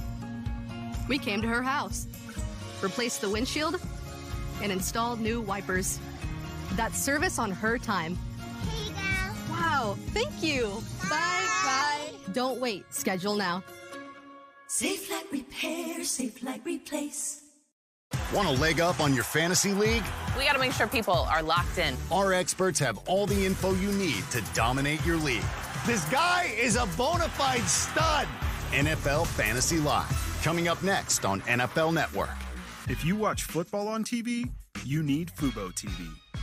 Never miss a highlight with NFL Network. And with up to 1,000 hours of cloud DVR space, it's easy to record your favorite shows. Try free at FuboTV.com. Introducing Analon X, the only non-stick cookware engineered for flavor. Make it exquisite with our patented SearTech surface that holds oil in the center of the pan and caramelizes like cast iron. Make it delicious with our thick edge-to-edge steel base that retains heat and sears evenly. Make it with cookware designed to bring out every nuance and every flavor. Shop now and get free shipping at AnalonX.com.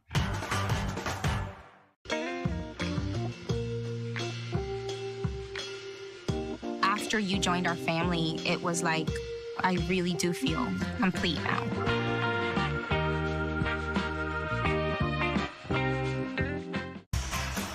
Traditions here in Denver. They announced the attendance, which is 75,000 and change. Then they put up that there were 1,765 no-shows in the fans' booth. They have a long sellout streak here in Denver. Oh, 3 announced Russell Wilson, 8 thus far tonight, the most in his career. But even with that, it's only a 5-point game and 10 minutes and 14 seconds left in this one. Start from the 20 and nowhere to go for Williams. His 13th carry will keep him on 56 yards here for the night. I tell you, I can see the confidence that the 49ers now have in these two cornerbacks. They're not afraid to bring Hufanga down and play the run. They were anticipating run there. They got it. And at least so far, Russell Wilson is not checking to anything deep when he does get the single coverage. Officially 1 for Williams. Straight drop back for Wilson. Up yards out, first down to Courtland Sutton. Walker with the 29 with 3rd and 1 coming up for Denver, which is more manageable than most of their third downs they've had tonight. Yeah, so far this season, we really have not seen Russell Wilson running, and it's been one of the things that's been drilled in his head, I think, is that they're trying to protect him. They're trying to do some of the things they did with Aaron Rodgers, but occasionally, you need a play, right? And he's really good at that. Ran on average almost 90 times a season in his first 9 years, only 43 times last year. It's an inside give, and the second push from Melvin Gordon with the first down out to the 33-yard line. The night for Wilson. Yeah, it's been tough, right? I mean, for offenses in general out here tonight. That one you could tell they just weren't in sync, on the same page. A little hesitation by the receiver, a drop pass by Boone. And you go right down the list. That's what it's looked like tonight. They've had opportunities. The 33-yard line. Wilson out his legs is Bosa. He got out of that one and fires and throws it away. Don't underestimate that play. The difference in that play, not taking that sack, because every time they've had a negative play, they've been punting. This time, great move there by Bosa. He's so good. But comes out of that, stays on his feet, and just maintains 2nd and 10 and have a chance. So that close to his second sack of the night, the second pick in the 2019 draft. He gets that right arm back when he's rushing the passer. It looks like he's getting ready to go in the 100 meters. Here you go. Wilson, again, very high and incomplete. The push on Cam Fleming was coming from that Bosa rush. Off to Wilson's right. Yeah, I wonder if he flinched just a little bit here. You know, he's been working the middle of the field a little bit more than I'm used to seeing him. But once again, Noah Hufanga is right there. That young man is, we have him ranked as the second best safety in the game right now. And after tonight, he might be number one. Minka Fitzpatrick, the only one rated higher. 3rd and 10, Kendall Hinton is in the slot. He's the one making a hand gesture as Wilson. Nothing open. Now taking off and throwing on the run. Complete to the 40-yard line. The aforementioned Kendall Hinton for the first down. That's the guy who essentially was the emergency quarterback. He didn't start that game with COVID a few years ago, but came in and played all of the rest of it. There's Russell Wilson. We've seen these a few times, and every once in a while, you just need your $250 million man to do something like that. That was fantastic. Second catch of the year for Hinton from the 40, Wilson. On the outside, Melvin Gordon. That's Greenlaw, hit hard by Travarius Ward. Beautiful. Can I ask you something about Ward? Because he's come over from Kansas City, and they're talking about him, how great he is as a cover corner. Interesting. Was he that way and that good in Kansas City? Yeah, he was under a lot of pressure there. They had, he gave up some plays because they did play so much man-to-man coverage. San Francisco didn't have anybody that they trusted to do it. Sutton's up there at the top, either looking for attention or trying to figure out what the play call is. Wilson goes that way to the back of the backfield and is lost, but recovered by Gordon. Is it a complete pass? Let's see. For the moment, being ruled complete. Here from the Patriots. 3rd and 4, conversion. Rolling on the field is a catch and a fumble, recovered by the receiving player. It's 3rd down for the offense. Boy, what a big break there for the Denver Broncos when they needed it most. And now you can begin to think in terms of what do you want to do with this situation, right? You mean 2 plays or 1? 2 plays or 1, cut it. A field goal definitely would be a factor here. With the double-A blitz coming at him. Wilson climbs the pocket, takes off, first down, 23-yard line. That's it. That's what you got to do, right? The minute he sees these 2 blitzers back out of here, you see how wide those guys are. He knows he has a chance. And yeah, you want to keep Russell Wilson protected, but not when you're down 10-5 and the crowd's booing. He's getting it going. This drive is a little more vintage Russell Wilson. I mean, a little bit, let's ride. He's riding all right. And now single coverage at the top if they want to take a shot at something down the field. He's audibling something. From the 24, Wilson going that way. Back shoulder. Sutton at the 5. 1st and goal, Denver. First trip in the red zone tonight. That was golden. That was golden right there. That's Russell Wilson. He finally saw that one-on-one coverage out there, and one thing that's tough to do with Ward is get over the top, so he throws back shoulder, and there you go. A couple of scrambles, a good audible, and now Russell Wilson is in a groove. Now can they score in the red zone, because this has been the problem. 2 games, 22 plays, no touchdowns. They've run 18 pass plays and 4 runs inside the 20 this year. Run on the inside, Gordon spinning, turning, down to the 1-yard line.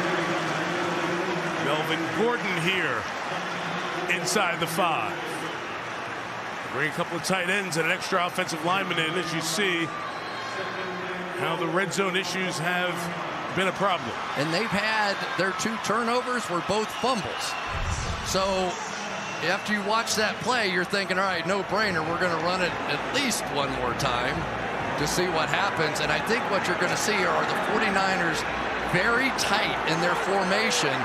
And any chance probably is going to be something a little more on the edge. 3 tight ends. Extra offensive line. Wilson gets Thornton. Touchdown, Denver.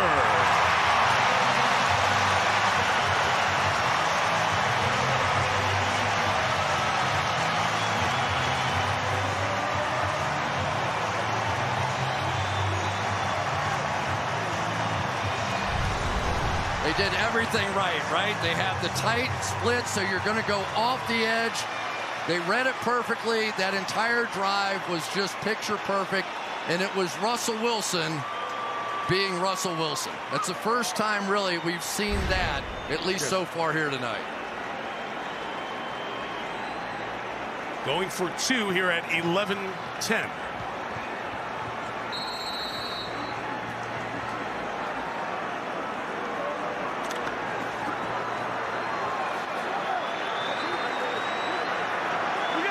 Do it out of the shotgun.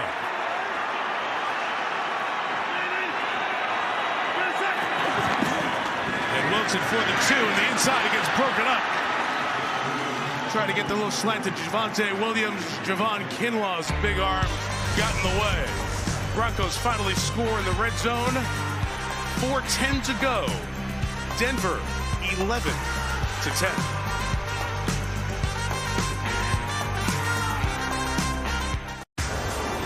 We're all here for football. Best in the league right now. Do not adjust your sets. We're talking about those epic matchups. To the end zone for the win! Ball game! And instant classics. One of the best football games anyone had ever seen. Throws it into the end zone for Chase. Touchdown! Sunday morning breakdowns. His confidence is where it needs to be. They are devastatingly unstoppable. And all the inside lowdown. You got to just find a way to get consistent with it. It don't matter who's out there. I got to win. Unbelievable! That means everything to be out here with Snoop. Oh, he can throw you a real one. Your team. It don't get no bigger than this. We got the whole city behind it. Our team. This is a deal unlike anything that the NFL has seen. It's a dream come true. This is such an exciting time for a fan. Every team. Touchdown! Tight! If it happens in this league, there's more out there. Don't get late. It's time to get this show started. We're all here for it. Wait till you see this. Oh, my goodness. NFL Network. We're here for football.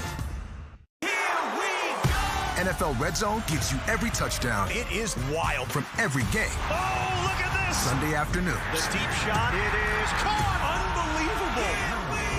Go to NFL.com/redzone and get it now.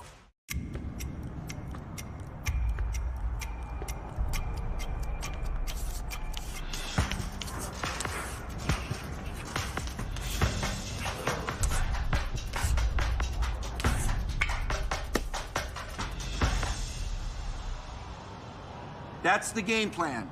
Stick to it.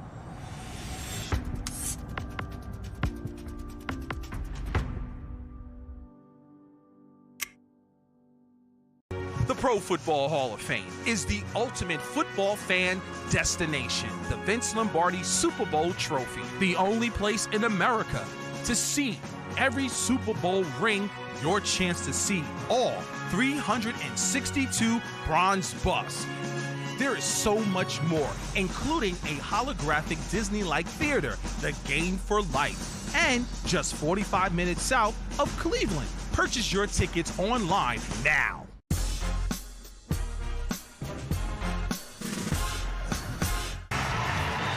$11-10 here. Touchback. Time to start from 25. More Russell-like that drive. All right, let's ride along with Russell Wilson here. This is what he's supposed to look like, right? Buy a little time. Let his receivers adjust downfield. A big scramble here to keep the drive going, and this was the best one. The audible he called, you could hear it at the line of scrimmage. Back shoulder throw. Finish it off with the exact right run play. Bingo. That looked like what it was supposed to look like. And this place sounds the way it should. It's jumping. Gregory hits Garoppolo, but Jimmy got rid of it. Gain of 7 to Jeff Wilson to the 32-yard line. Pretty good by Jimmy Garoppolo, too. He had a tiny little window to hop through just to be able to make that throw. Remember, Chris, no Trent Williams, so Colton McKivitz, another drive at left tackle. With either Chubb or Gregory probably going at him. And it makes it hard. You want to leave your tight end in there, but you don't want to leave George Kittle in. Garoppolo gets it out quick. It's high, and Deebo Samuel couldn't bring it. And a little bit of Bradley Chubb getting up there to get in the way of that one as well. Yeah, and let's give a little credit to Ronald Darby on the outside as well. He saw that one coming all the way.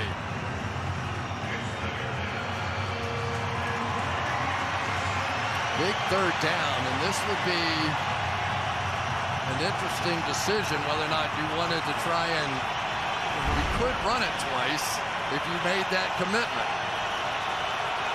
3:31.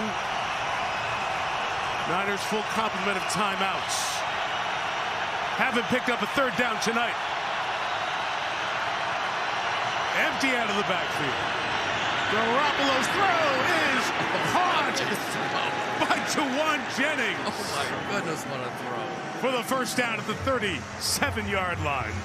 I thought this was the pick six. I really did. When he wound up to throw that one, I would go, Darby is in the perfect position. Perfect. He's thrown it to Jawan Jennings on the outside. If that throw was not that exact, that's a touchdown for the Broncos. Wow, what a throw. In a big, big situation. Clock moving here, 2:50 remaining. The 37, that is in the middle for Ray McLeod with a catch there at the 48-yard line.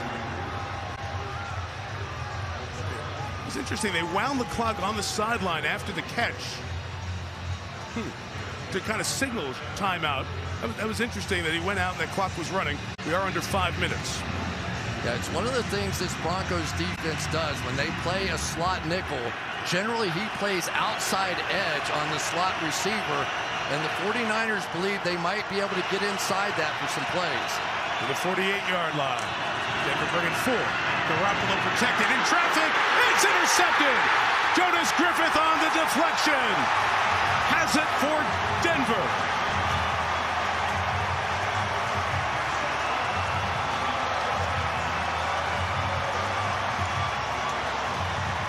Game not over yet. 2:06.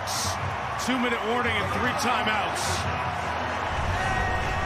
But a big one here for the Broncos. There's nobody to draw K'Wan Williams that way, so he's going to sneak this way, knowing that's where the 3 receivers are.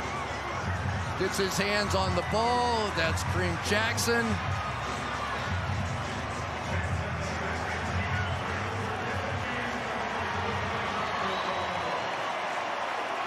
They had that one blanketed. That was a ball really should not have been thrown.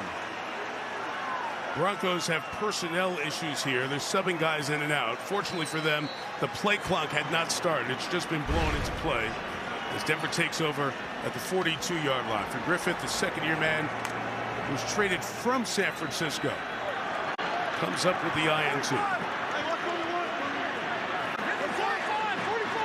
2:06. See if this play takes us to the 2-minute warning. There's a run to the right with Williams. That gets us to the 2-minute mark. So San Francisco stops them using their timeouts here. They will get the ball back with time. And, of course, in Denver, you get around the 40-yard line. Once you cross midfield, you got a chance at a legit makeable field goal attempt. But with Robbie Gould, it's probably around the 35 or 36. Heavy traffic in there. Yeah, you want to get it to your favorite player, but that lurking player on the backside, because there was no presence of another receiver, freed up Kareem Jackson to come in there and make that play. There he is right there. Giro Evero, he has had a great game plan, and he was telling me, he goes, look, I'm willing to let some people beat me, but it's not going to be Deebo Samuel or George Kittle. And that time they were all over Deebo Samuel. And with his 5 years with the Rams, there's such familiarity. And with Nathaniel Hackett's knowledge from playing San Francisco when he was with Green Bay, and Russell Wilson's not just knowledge, but dominance over the Niners, 16-4 over his career. on both sides of the ball for Denver. In a game you play once every 4 years on the schedule, there was great familiarity with what San Francisco brings to the table. And the Rams defense in the 2 regular season games basically allowed them to run. But come playoff time, they switched strategies, and I would say Hero is much more of what they did in the playoff game now.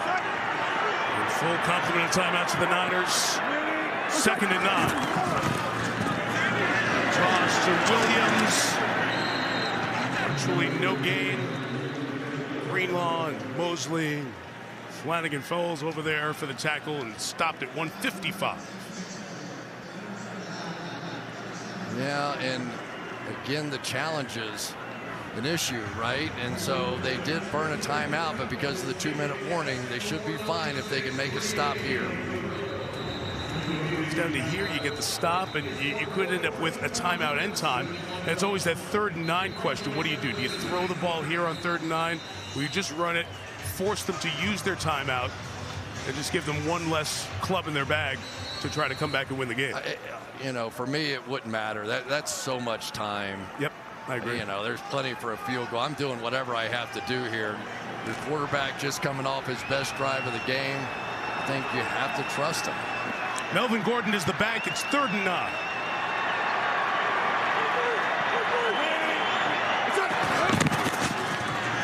Run Gordon. Hufanga came around from the edge, almost got him. Eventually tackled by Fred Warner. The timeout comes at 1:51. And the punting unit will come on, and San Francisco does what it had to do to stay alive in this one. I mean, time really shouldn't be a factor here, right? Yep, right? I mean, it's a non-factor. So that play call, it just didn't matter. It may have thought that was their best shot to pop one and pick up the 1st down, but run pass made no difference on that one. We've been talking about the punters so much, and this becomes the 10th punt for Corliss Waitman. And we said coming into this game, he only had 13 in his career. Kicked a couple of games in Pittsburgh last year.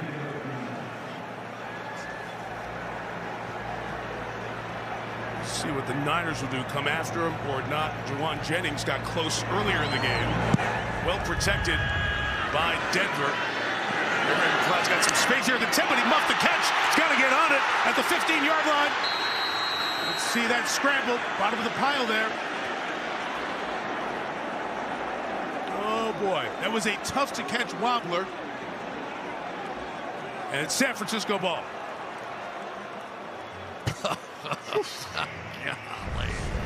Ruling on the field is the punt was recovered by the receiving team. It's San Francisco's ball. 1st down. 49ers have had their mistakes of their own. First, it was Jimmy G with the fumble. And then Jimmy G with a stroll out of the back of the end zone for the safety. And the interception on the last one. So they've had opportunities. And again, it does not matter. It all comes down to this. Safety's the difference in the game right now. Yep. There's been one 11-10 game in the history of the NFL. Pittsburgh and San Diego in 2008. They've got to get around the 35 or so for goal to have a chance. So they need 50 yards. Garoppolo chased. Garoppolo sacked. Brought down by Bradley Chubb. And a big loss of a dozen. So far, the difference in this game has been the loss of Trent Williams. It really has been. You can't spike it here. Obviously, you need the down. 12-yard sack, choosing not to use that last time out. Cost about 15 seconds. Garoppolo just trying to get it out. Wilson has it on the run. Lost the football. Denver's got it. And Denver's got this one. Kareem Jackson comes up with it.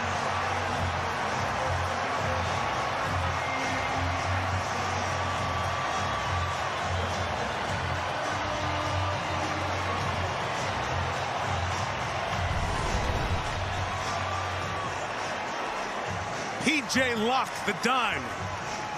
6 DB, knocked it out. Just such a great play. P.J. Locke. Sometimes it's the guys that you least expect to come up with the huge plays, and there it is. Kyle Shanahan was hot. You saw him there. I think he thought there may have been an offside that wasn't called. That's what he was complaining about. Victory formation for Wilson and the Broncos. Let's watch. Right here. Draymond Jones on the inside. Ooh, that's really close. Well, this has to feel good for Nathaniel Hackett as the Niners took that final timeout. Just a couple more snaps here. Chris, it's been a long week for Nathaniel. He does have a win, right? Although it didn't feel like it after the Houston game because there was more angst about clock management and decisions. But to get this one at home and get the home crowd on your side, and Paul Hackett, his dad, with a smile on his face. Yeah, you really knew all you needed to know about Nathaniel Hackett from Aaron Rodgers, didn't you? After our conversations with him, I mean, he just said that's a hole that can't fill. The relationship that I had, the trust I had in him, the ability to communicate and get my ideas across without offending anybody with him. Well, he said Nathaniel made football fun again for me. Wow. It got Aaron fired back up about the process in the game. So the process is going to be a long one, but you hang your hat on that last drive. You watch that last drive about 50 times because really I've been kind of waiting to see Russell Wilson. We all know what he's been, right? We've seen what he's been able to accomplish, and he made plays on that final drive to win this football game. And Denver is tied for the AFC West lead with Kansas City. Kyle Shanahan, Nathaniel Hackett exchange greetings there at midfield. Well, the Denver offense has only scored 43 points in 3 games, but they win 11-10.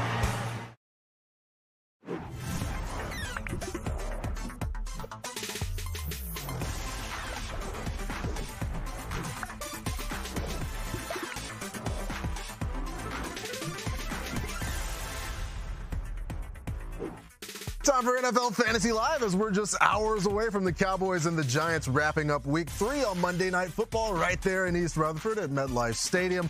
We hope you're ready. We hope that one fan who has That's clearly Pat been there for a while. big fan. Is right. Yeah, you. Set your lineup there. Looking. Just an hour before rosters lock. Welcome into NFL Fantasy Live. I'm Patrick Claybon here with Marcus Grant and Adam Rank on National Pancake Day. To all those who celebrate, a couple questions. Best pancake topping, and who's got the best line in the NFL dishing out those pancakes? Right? You know, I really feel like boysenberry syrup does not get enough due. It really gets, it needs more attention than what it's getting.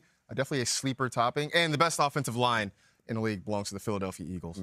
I feel like my take on this is going to be Orlovsky-ian, but I actually don't like syrup on pancakes. I want it infused with fruit. And by the way, make sure that it's like blueberry or something that pops.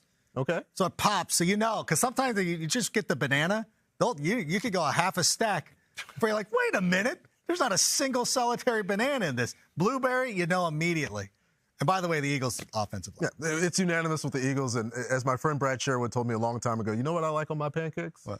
More pancakes. Oh, there it is. Shout out to Pancakes. Pancakes always deliver. You know who else delivered? Our Sunday studs. Yes. The folks who stood out. And we start with the quarterback the second week in a row. Lamar was dominant. In fact, he's got 39-plus points in the past 2 weeks. That's the longest streak as a quarterback in the entire Super Bowl era. He's thrown for 3 touchdowns and ran for 100 yards in back-to-back games. What's left to say?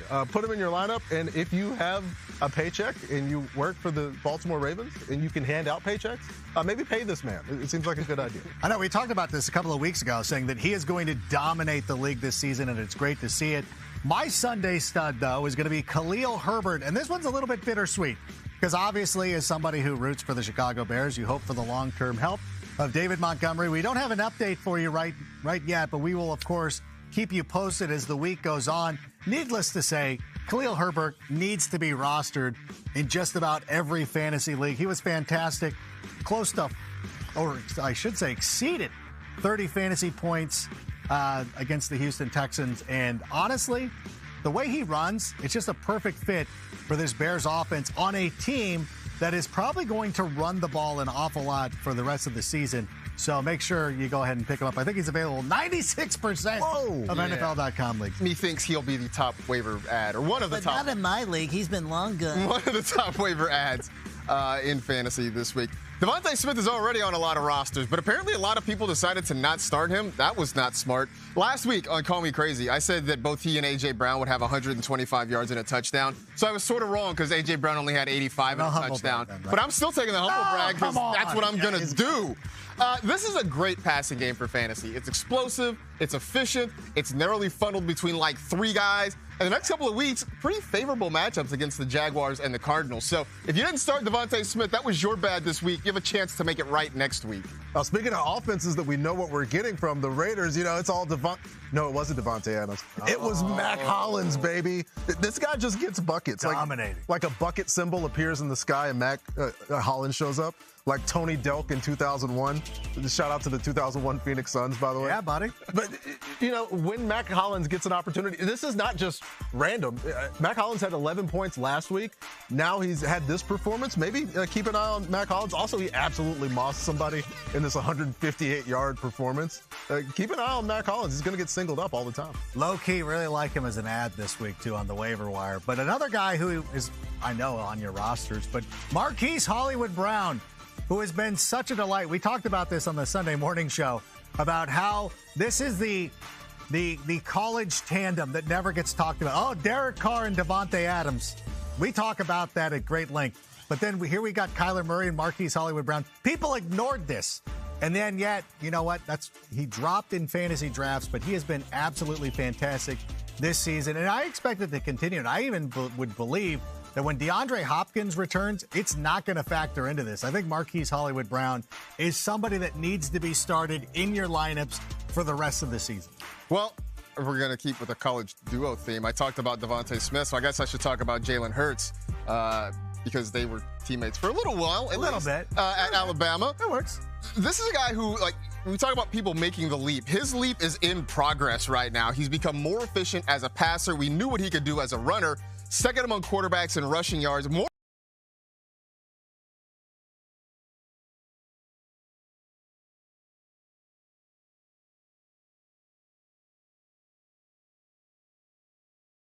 overall the way he's playing. So good. And speaking of quarterbacks who can do it all, Josh Allen threw the ball 63 times on Sunday. It came in a losing effort fantasy-wise, but it paid off yet again. He did have 3 fumbles, maybe because he had a hand injury that he says is no big deal. His head coach Sean McDermott said he's going to be fine today. But 26 fantasy points in 3 straight games. Josh Allen, just consistent. This is what he does. You know, a quarterback that I've really liked for quite some time, Trevor Lawrence. And I guess I'm going to have to, once you start, give me the humble brag real quick. Because I thought when I mentioned it during Hollywood Brown, you would have flown it up. I didn't realize it had to be so specific, to specifically call for it. But Trevor Lawrence, the first couple of weeks of the season, he was good. He was a good quarterback. He was playing well. It wasn't really translating to fantasy points, but there was no mistake about it on Sunday as our friends down in Duval County came to Los Angeles, dominated the Chargers, and finally Trevor Lawrence had the kind of game that we were expecting from him for quite some time. And I said I said this on Sunday, I said the key was they fly into Long Beach Airport. Any organization that's smart enough to fly into Long Beach and not LAX, they're going to be winners. So keep track on that on Saturdays. Us out there. What about if they fly to Burbank? Does that work? That's too far. Okay. Where is Burbank? If Rank has any airport in the world, and I hope you guys have caption on, it's those of you guys in the Long Beach Airport. We love you. And Trevor Lawrence, not the only Jag that lit up fantasy football this weekend. It's time to check out what's trending to see who's dominating the situations online and on the field. And we start with the running back, Marcus, James Robinson. James Robinson's been fantastic. It's funny because a couple years ago, he broke on the scene as a rookie, was a late-round draft pick. If he was drafted at all, was probably a waiver wire guy and ended up helping teams to the playoffs and win championships. Same thing happening this year. He dropped in drafts because we weren't sure about what to do after the Achilles injury. And he's been fantastic. He's taken over the backfield. And look, not only does he have a significant edge in overall snaps, he's actually splitting the passing down snaps, at least 50-50 with Travis Etienne. So again, this is the guy that was drafted in the 10th or 11th round, could end up being a league winner for a lot of people. Duval let's keep it there. Let's go with Zay Jones, Rank. We're going full Duval. What about, Zay Jones, which I believe was the character name of Mario Van Peebles in Heartbreak Ridge. Somebody will fact check me on that. But you know what? He's been pretty good over the last couple of weeks. I mean, I clearly missed the mark with Christian Kirk, how great he's been. And then Zay Jones has come in and just been he's not making $90 million, but he's been just as effective for this team. And I again, going back to this offense, it just looked over the last couple of weeks, they were ready to make a monster explosion, and we're starting to see it. So if you get an opportunity to pick up guys like Zay Jones, Trevor Lawrence, I would suggest that you do it. You should get Zay Jones just because of his research ability. I mean, this is a guy who went out and scored a touchdown against the Chargers on Sunday and then recreated these celebrations of two great Chargers. Oh. Look at him. He's doing the Sean Merriman lights out dance. He did the LT football flip after he scored the touchdown. I just want to know that every week he's researching great celebrations of the opponents. Great players. That's huge. What Eagles celebrations can he have maybe for next week? The T.O. Yeah, he's going to take it. He's going to take it to T.O. What about Ramondre Stevenson as we end our Jags? I'll do a Sharpie program, Marcus. Ramondre Stevenson. I had him as a sleeper in my column last week, so I'm going to take a humble brag on that one. He really is starting to surpass Damian Harris in the Patriots' backfield. He's outsnapped him each of the past 2 weeks and has seen a significant jump in his target share in week 3. This is an offense that was already sort of run-heavy. Now with Mac Jones looking like he could be out for a while, I wonder, do they even start to lean on those running backs even more for the foreseeable future?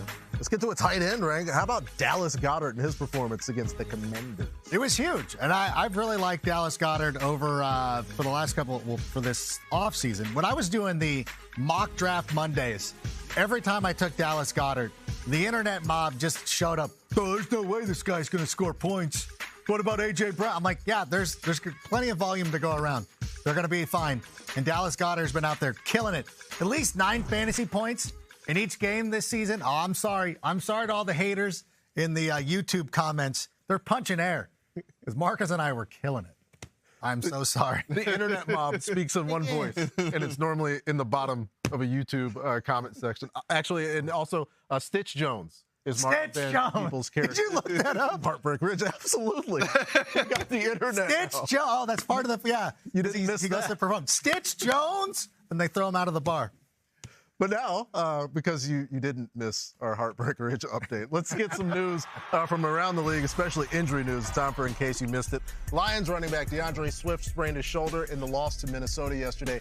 Didn't finish the game. Our Tom Pelissero reports that Swift will most likely not need surgery, but he will likely miss some time. Dan Campbell said maybe through the Week 6 bye.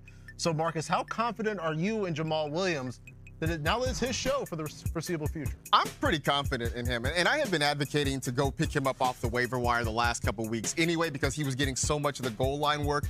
Now that role is going to expand a little bit. I'm sure if you're in a deep league where Jamal Williams is already gone, maybe you want to try Craig Reynolds. But I think for most of us, Williams is still out there on the waiver wire, and he deserves to be picked up because this Lions offense is playing well the first few weeks.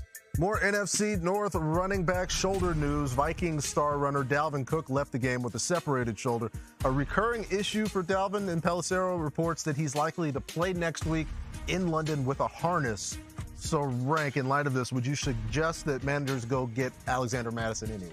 Well, I hope that you would already have made that move. I think that when you look at the rostering statistics, he's available in 61% of NFL.com leagues, which means there's a lot of people out there who already have been holding him. I would imagine in most situations, he is the handcuff to Dalvin Cook, as a lot of people have made that. We've seen the history. We've seen that Dalvin Cook has missed time over the last couple of years, so it makes sense that he would be out there. I think he is, he's more rostered than a guy like Khalil Herbert, but still somebody you should look for. I mean, it doesn't hurt.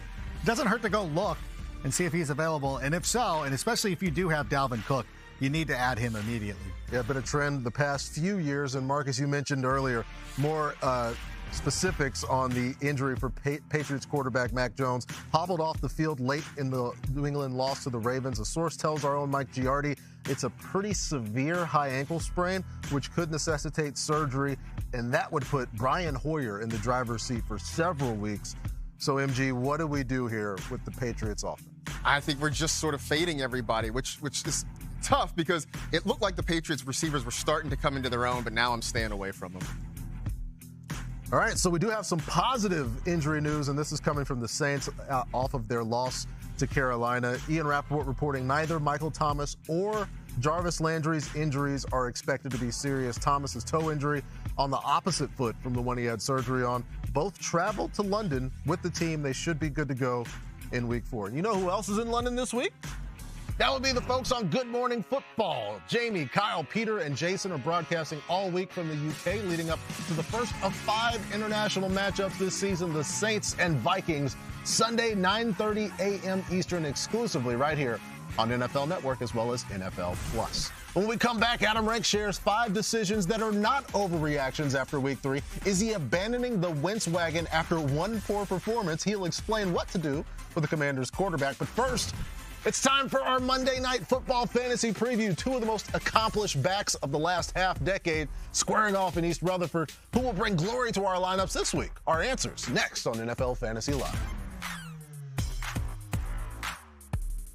I had multiple credit cards that had high interest rates. Lower your interest rates with a credit card consolidation loan from Lightstream. I was able to save around $450 a month. I'm saving about $5,000. It feels really good. Like, yes. Apply now at trylightstream.com for your discount. Hi, I'm Curtis, 42. I've got a steady job, homeowner, pretty good credit. I max out my 401k every month. It can be dangerously easy to steal your identity. Now it's easy to help protect yourself. LifeLock helps detect identity threats. If there's a problem, we work to fix it. Backed by our $1 Million protection package. This is the dark web? I think so. Is anyone else concerned about this? Identity theft protection starts here at LifeLock.com. So Wendy's Biggie Bag is all this food for just $5, and we're not calling it the Reggie Bag? Oh, no. What if it's the Reggie Bush? Definitely not. The Biggie number 5 Bush? No way. Reggie Bush number 5 bag. Oh, no. Choose wisely. Choose Wendy's $5 Biggie Bag. He takes the Tostitos, fakes left, goes right, and dives into the salsa. Let's get down to the field for the coin toss. Doesn't get much better than this. Now that is how you bring home the snacks.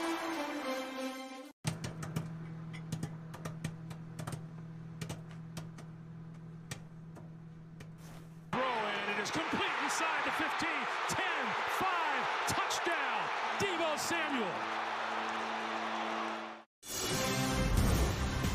Only on Prime Video. The Dolphins, the Bengals, in a Thursday night showdown of speed versus swagger. Thursday Night Football. Only on Prime Video. 84% of people have subscriptions they've forgotten about. Rocket Money helps you save money by finding recurring charges, notifying you when they're due, and easily canceling unwanted subscriptions. Rocket Money. Take control of your finances. Why is everyone talking about Navage and nasal irrigation? I am one who suffers from chronic sinus infection. You need to clean that crap out of your nose. Navage is simple. Your nose is the body's air filter, but it's not perfect. Navage is a drug-free way to help flush out allergens, mucus, and germs using powered suction. Join nearly 3 million Navage users so you can breathe better, sleep deeper, snore less, and stay healthier. I love this thing. It's nice to breathe. Navage. Clean nose, healthy life. Introducing the all-new one-wheel GT and Pint X. GT, built with more power to crush new terrain. Pint X, twice the range to take on the city. 2 new boards to make everywhere epic. Get riding today at onewheel.com. Yeah! Flushed out, runs, sack. Sack by Parsons. Man up, stand up, man up, man up, stand up, man up. Deep ball downfield. He's got Sterling Shepard at the 30. The longest tenured Giant. Looking to throw it in the end zone. Leaping catch. Noah Brown. Rolls right. Throws right. Touchdown Giants. Shovel pass to Barkley. Barkley in for the 2-point conversion. The New York Football Giants unbeaten the Titans.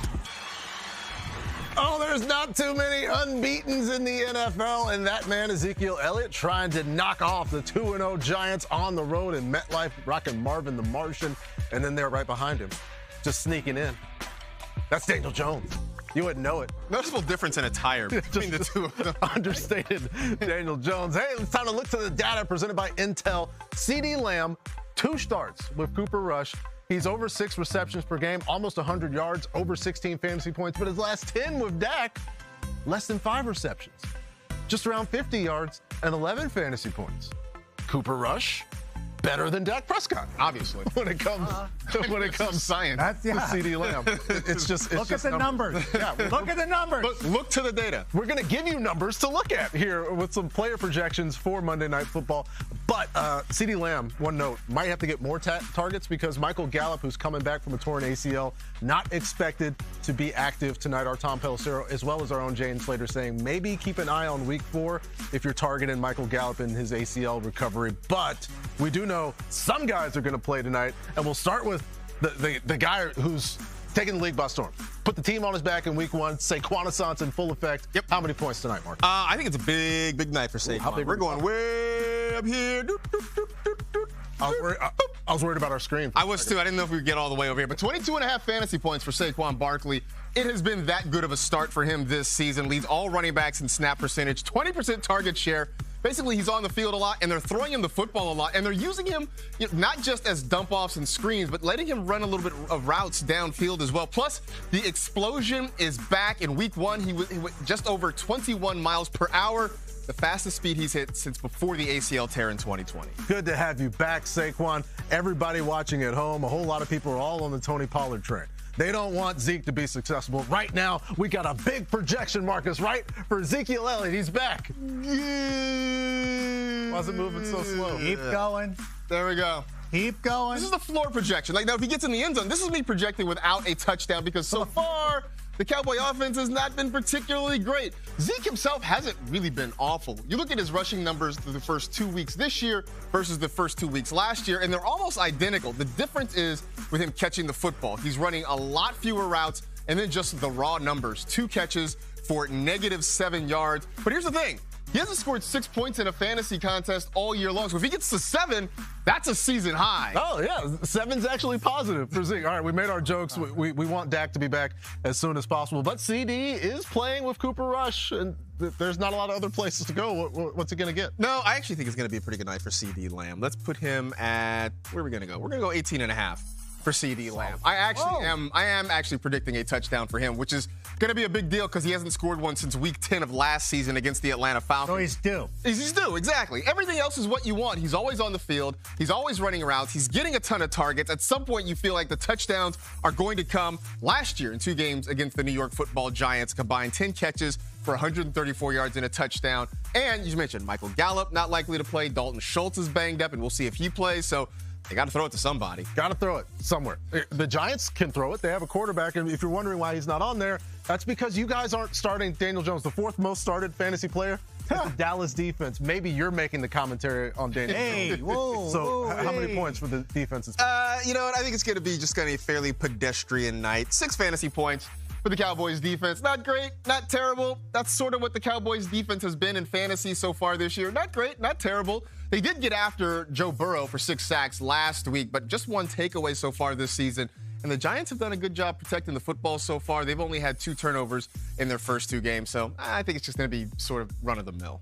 Either way, we expect to see a few more points, like fantasy points and actual points, than on the Sunday Night Football I hope so. game last night. So it's a little more for you to enjoy. Also, we got the projections for some daily fantasy coming up. But right now, let's get to Adam Rank with some takeaways on the first few weeks. Thank you so much, Patrick. It is time for my 5. And here are 5 things that might normally seem like overreactions. But I have been calm and collected in reaching these conclusions. So don't at me. In any event, let's start at number 5, which is you're not going to be spending significant fab on Romeo Doubs. He's available in like 75% of leagues, and that should be much higher. I know that you shouldn't go crazy after 1 game, but this isn't an overreaction. Doubs was amazing during training camp. He didn't drop a bomb in Week 1.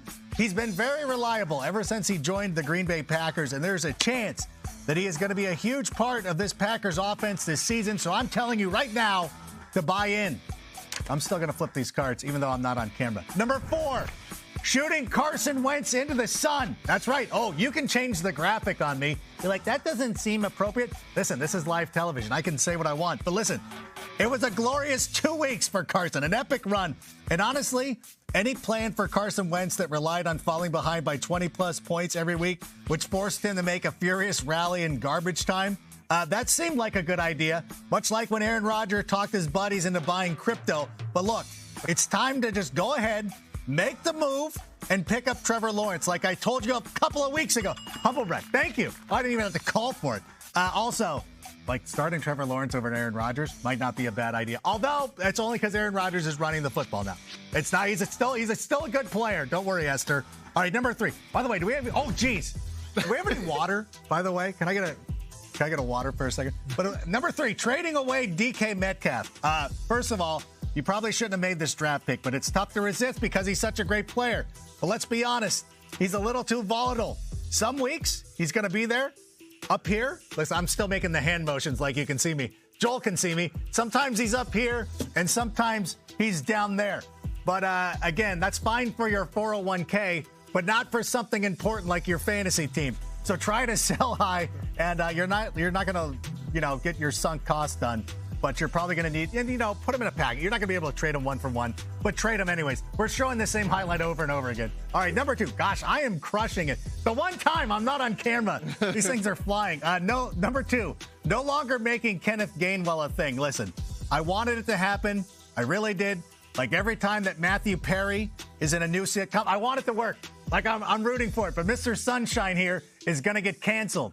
Him and Miles Sanders are the new odd couple. I could go on and on with these. And by the way, I gave Joel this script. He changed Matthew Perry to Matthew Berry, thinking that I made a mistake. Matthew Perry was now you got me doing it. He was a very famous actor, okay, who was in a lot of things. He was a successful. I know that he's on TBS still.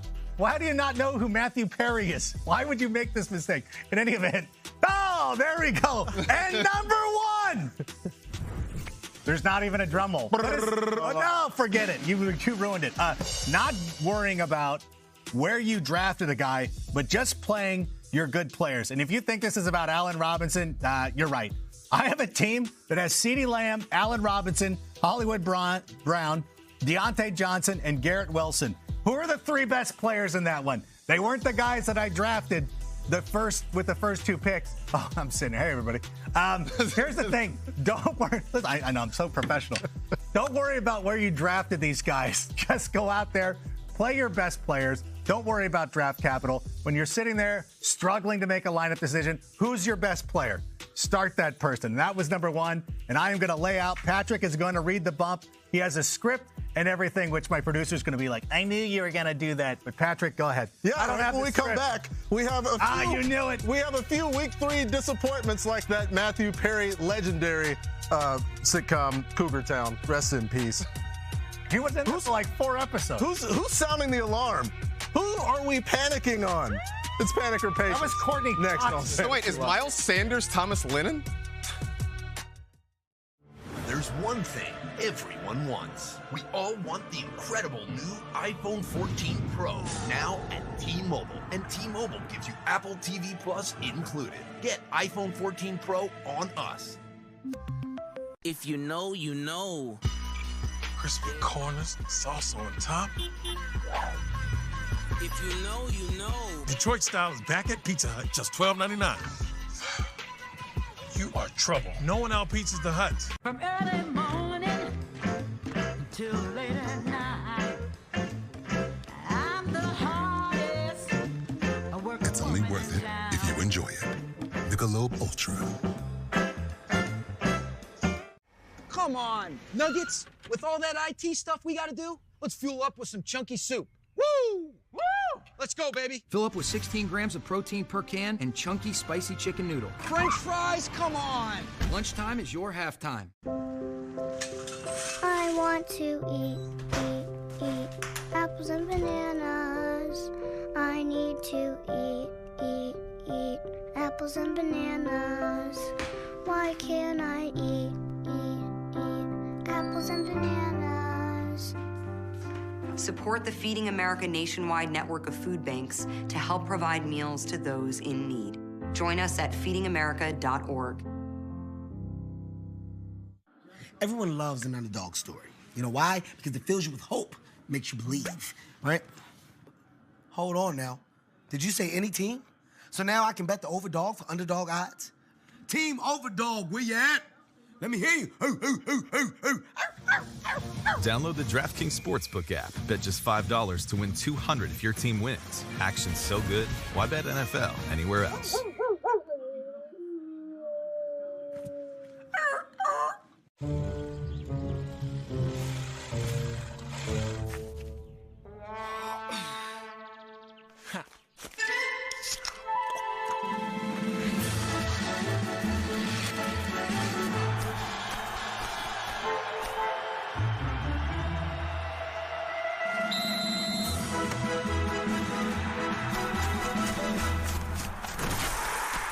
Red Bull gives you wings.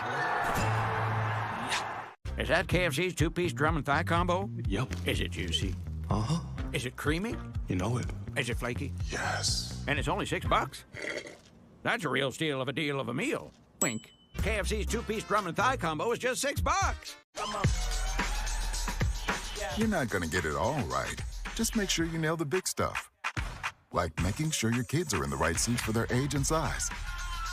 Get it right at nhtsa.gov/the right seat. The NFL returns to London. Y'all know what time it is. Football is back on the world stage. Live from Tottenham Hotspur Stadium on NFL Network. Okay, boy, dig. Vikings. Fires right, caught. Saints. Touchdown, New Orleans. Wake up early and watch with the world. It's Sunday Morning Football. Sunday at 9:30 a.m. Eastern, only on NFL Network. We're back on Fantasy Live, and exciting action from Week 3 can be yours when you want and wherever you are, because NFL Plus is here. This is how you football. Get live, local, and primetime regular season and postseason games on your phone, tablet, game replays, so much more. Plus.nfl.com. Start your 7-day trial free of NFL Plus today. It's time for our weekly Monday stock report. Stock up, stock down, as we talk about players who've seen their value be augmented over the past few days. Marcus, whose valuation's on the way up? Chris Olave. For real. This is a guy who's getting downfield a lot. He's a really good fit in this Saints passing game. In the back-to-back weeks, 13 targets, both those weeks, more air yards in the last 2 weeks than any other wide receiver has all season long in the NFL. So basically, he's going downfield. And he's got a quarterback in Jameis who loves throwing YOLO balls. I mean, this is a match made in fantasy heaven. My stock up is going to be Ramondre Stevenson, who played 62% of the snaps in Week 3 compared to just 38% for Harris. The big thing for me, the 4 receptions in Week 3. If he can factor in to the passing game, that is going to be huge. And, of course, with the news about Mac Jones, it'll be interesting to see how Brian Hoyer and what the offense does to that target share, but he is definitely somebody on the rise. My guy whose stock's going up normally factors into the passing game, but he didn't even need it yesterday, and that is one Cordero Patterson. Did most of it on the ground, 17 carries, 141 yards, and a touchdown. I think the stock was down because just offseason talk. Yeah. Tyler Algiers not even cracking 40% of the offensive snaps. This is all Cordero. And his second 22-point performance of the season. And also, give me the humble brag, because I told you last week you must start Cordero Patterson. You did. So start him. Shout out to President Obama there. But the stocks must go down for some folks. So, Marcus, whose stocks? Oh, no, not Devontae. Devontae, it's not like a panic on Devontae. It's just like let's recalibrate a little bit on Devontae. I mean, it's not like Green Bay where you had Aaron Rodgers just forcing the ball to Devontae at any given opportunity. Derek Carr's spreading it around, so I just think there's going to be more volatility. You're still starting Devontae Adams. He's still going to be very good, but just don't expect him to be force-fed, 13 to 15 targets a week when you got Darren Waller and Mac Hollins and, Hunter Renfrow when he gets healthy back to catch the football. That's all. Well, I would say the stock is down on Alvin Kamara, who, by the way, I am sort of panicking on. I don't feel really good about this situation that's been happening. He's had fewer than 8 fantasy points in 4 out of his last 6 games. He's had only 1 touchdown in his last 6. Now, he's never gone on a stretch where he's had single-digit fantasy points in 3 consecutive games, but he's in real danger of that this week. Oh, hopefully. You got to bounce back. We love you, Alvin. I was arguing for top 10 fantasy picks here in 2022. I'll take a stock down on Darrell Henderson. He got a third of the touches that Cam Akers did against the Cardinals. Akers did have a fumble in this game, so maybe that changes things, or maybe it muddies the waters even more in this Rams backfield. A 1.7-point performance, just getting vastly out-touched either way. Just stocks down for Darrell Henderson. Hopefully it could bounce back up. Speaking of guys whose fantasy value is on the decline, let's talk about some guys whose pattern of production has us a little concerned. The sirens might be concerning. Maybe some shakes, because it's panic or patience time here on Fantasy Live. And we start with Adam Rank. You have the power. Am I allowed to present this button? I don't even want to look at it. I'm sitting here talking about Justin Jefferson. I'm not even looking. I'm just going the other way. I'm pretending I'm not even going to make eye contact with it. I'm just going to walk away because I am not panicking at all on Justin Jefferson. I understand the last couple of games have been terrible, but listen, Cooper Kupp has spoiled us way too much to where we just have to believe that every number one wide receiver is going to put up like 30 points every single game. But here's the biggest thing for me.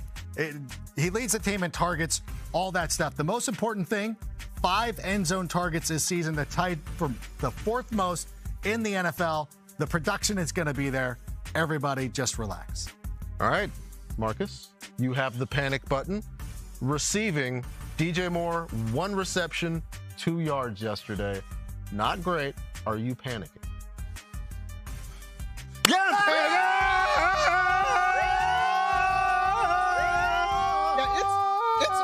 Bad right now in Carolina with DJ Moore. This is a guy who's averaging right now 6 targets per game compared to last year. He was averaging 9.5 targets per game, averaging less than 5 yards per target, just 1 yard per route run. Last year, that yards per route run was nearly double of what it is now. This is a passing game that is low volume. It is inefficient. There's nothing about it that says it's going to turn around anytime soon. So, yeah, I'm freaking out about DJ Moore right now. It's understandable. It's understandable considering that offense. Last week, I decided to show a little bit of patience for the first time in the history of this segment. And now I've got Darnell Mooney. And you know what I've learned?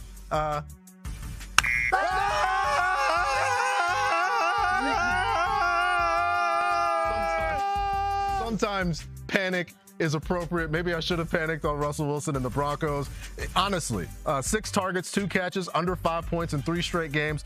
45 pass attempts through 3 games for the Chicago Bears. The lowest number since I've been breathing. The Patriots did less than that in 1982. Nice.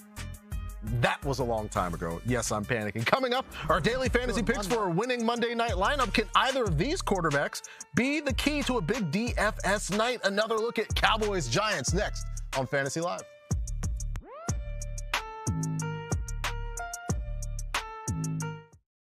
Tonight, NFL Game Day kickoff is your pregame headquarters for Cowboys Giants. Jerry Jones is hoping for a QB controversy. Giants fans are hoping for a totally unexpected 3rd straight win. Who gets what they want? We'll get you ready. Tonight, 7 Eastern.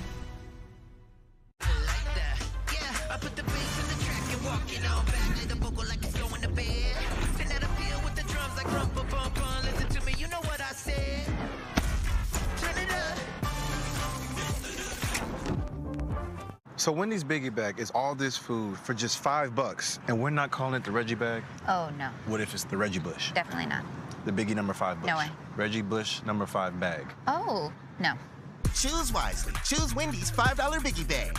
Adam, looky what I got. Is that the new iPhone 14 Pro? Yep, with this amazing new camera. Smile. And you got it on Verizon. Even better. I got Verizon's new plan. Includes Apple One. That's Apple Music, Apple TV Plus, Apple Arcade, iCloud Plus. I hear the acting's pretty good on that one. So is the deal I got from Verizon. iPhone 14 Pro on them. You should get one. Ooh, selfie time. Wow, you can hustle when you need to. Get a new iPhone 14 Pro on us. And get it with one unlimited for iPhone. Only on the network America relies on. Verizon. You're not going to get it all right. Just make sure you nail the big stuff. Like making sure your kids are in the right seat for their age and size. Get it right at nhtsa.gov/the-right-seat. Now that gas prices are so high, Domino's is giving you 20% off all menu prices when you order online for a limited time. So hurry and take advantage of these low prices. I mean, high prices, which mean low prices. You get the deal. 20% off menu prices on everything for now at Domino's. Ever hear the one about the frog? Put a frog in a pot of boiling water and it'll jump right out. Here's my resume. But put a frog in a pot of cool water and slowly heat it up, and that frog will boil. It's a lie. But as a metaphor for us and all that we go through as veterans, real-world experience. it's a story that rings true.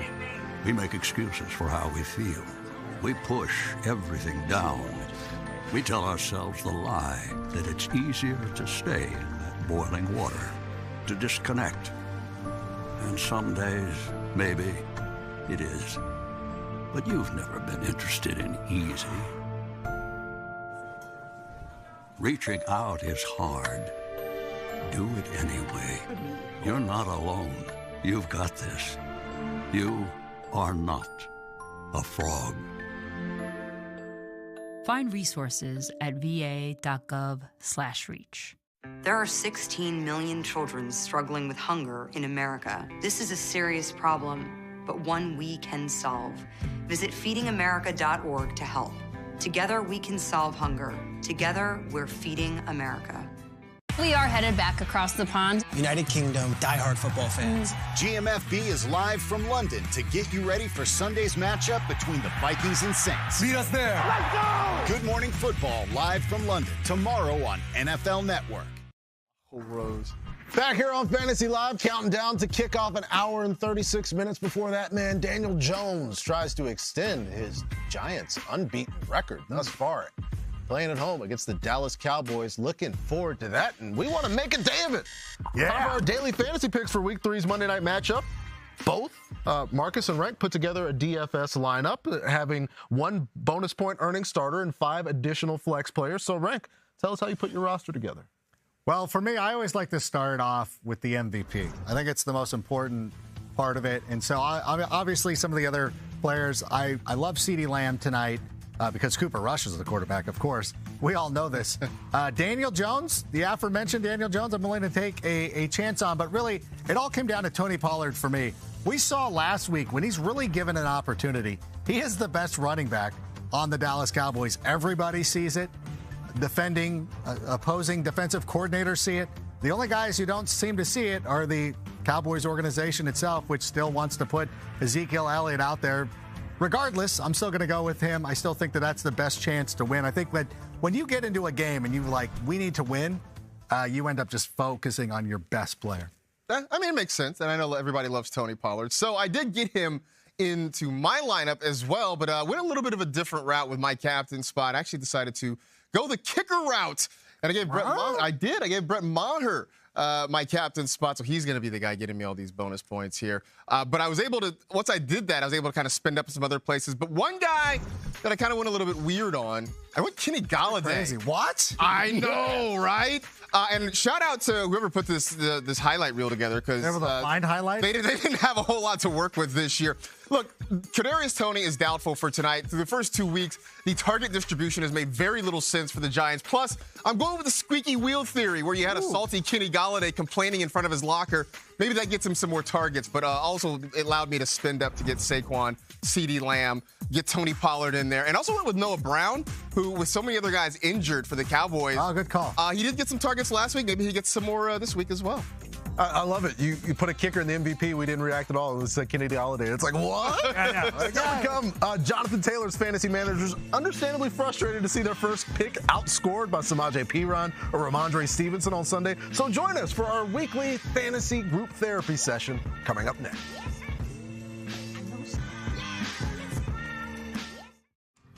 Adopting you was the best decision in our life.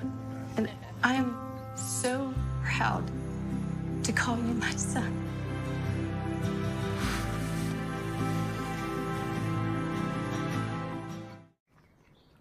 You got KFC, mijo. This drum and thigh combo is only $6. Good deal. For you. But you bring nothing home for your abuelita. You okay? No. Get your own $6 two-piece combo at KFC. Listen up. We got a problem. A lot of you are skipping lunch like it doesn't matter. Well, this year we take a lunch. A hearty lunch. One with chunky soup. Chunky soup? Let's go! Let's go! Woo! Lunchtime is your halftime. Old Trapper beef. One upping.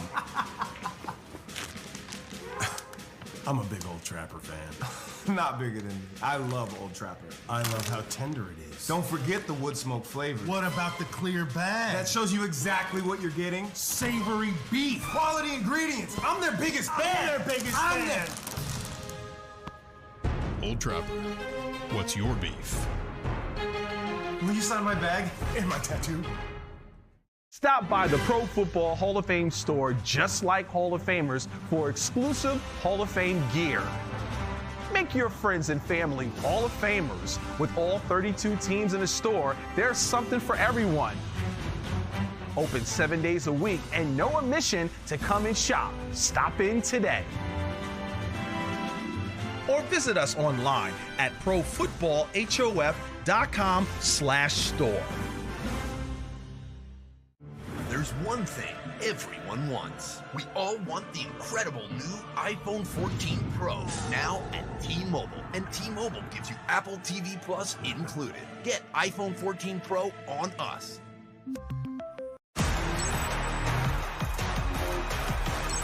Touchdown, LA! Significant news for the entire NFL. Was spectacular! Download the NFL app today. This Saturday, college football is on NFL Network. End zone touchdown! As Central Michigan kicks off conference play against Toledo. I've been using this guy long enough where it's time I went into business with him. In fact, I have two of them. One for my face and one for my, downstairs area. All right, you caught me. I only have one. I use it for both, but whatever.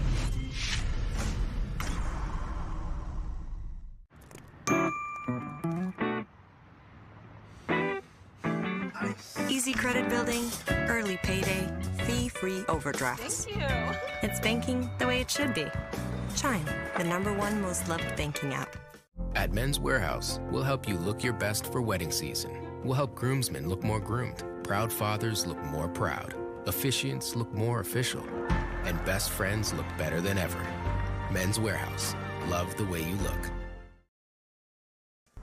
Back on Fantasy Live and Sunday morning, folks. Yes. Set your alarms and your lineups early for an awesome matchup live from London. The Vikings and Saints kickoff Sunday morning, 9:30 a.m. Eastern. NFL Game Day kickoff will get you started at 7 a.m. exclusively on NFL Network and NFL Plus. So we're looking forward to that, but it's time to look back at some decisions we wish that we would have made in week 3. It's time for Woulda, Coulda, Shoulda. We asked you, the people, to tell us some things that you kind of regret and maybe wish you could have had a little bit different. That's what we're here for, to enjoy your pain with you. So, Marcus, let's look at what Thomas regrets, starting Kyler over Trevor Lawrence. Look, I understand the thought process. I do understand the thought process, but what, Kyler Murray? I mean, we're talking about a guy who's projected to be a top 5 fantasy quarterback.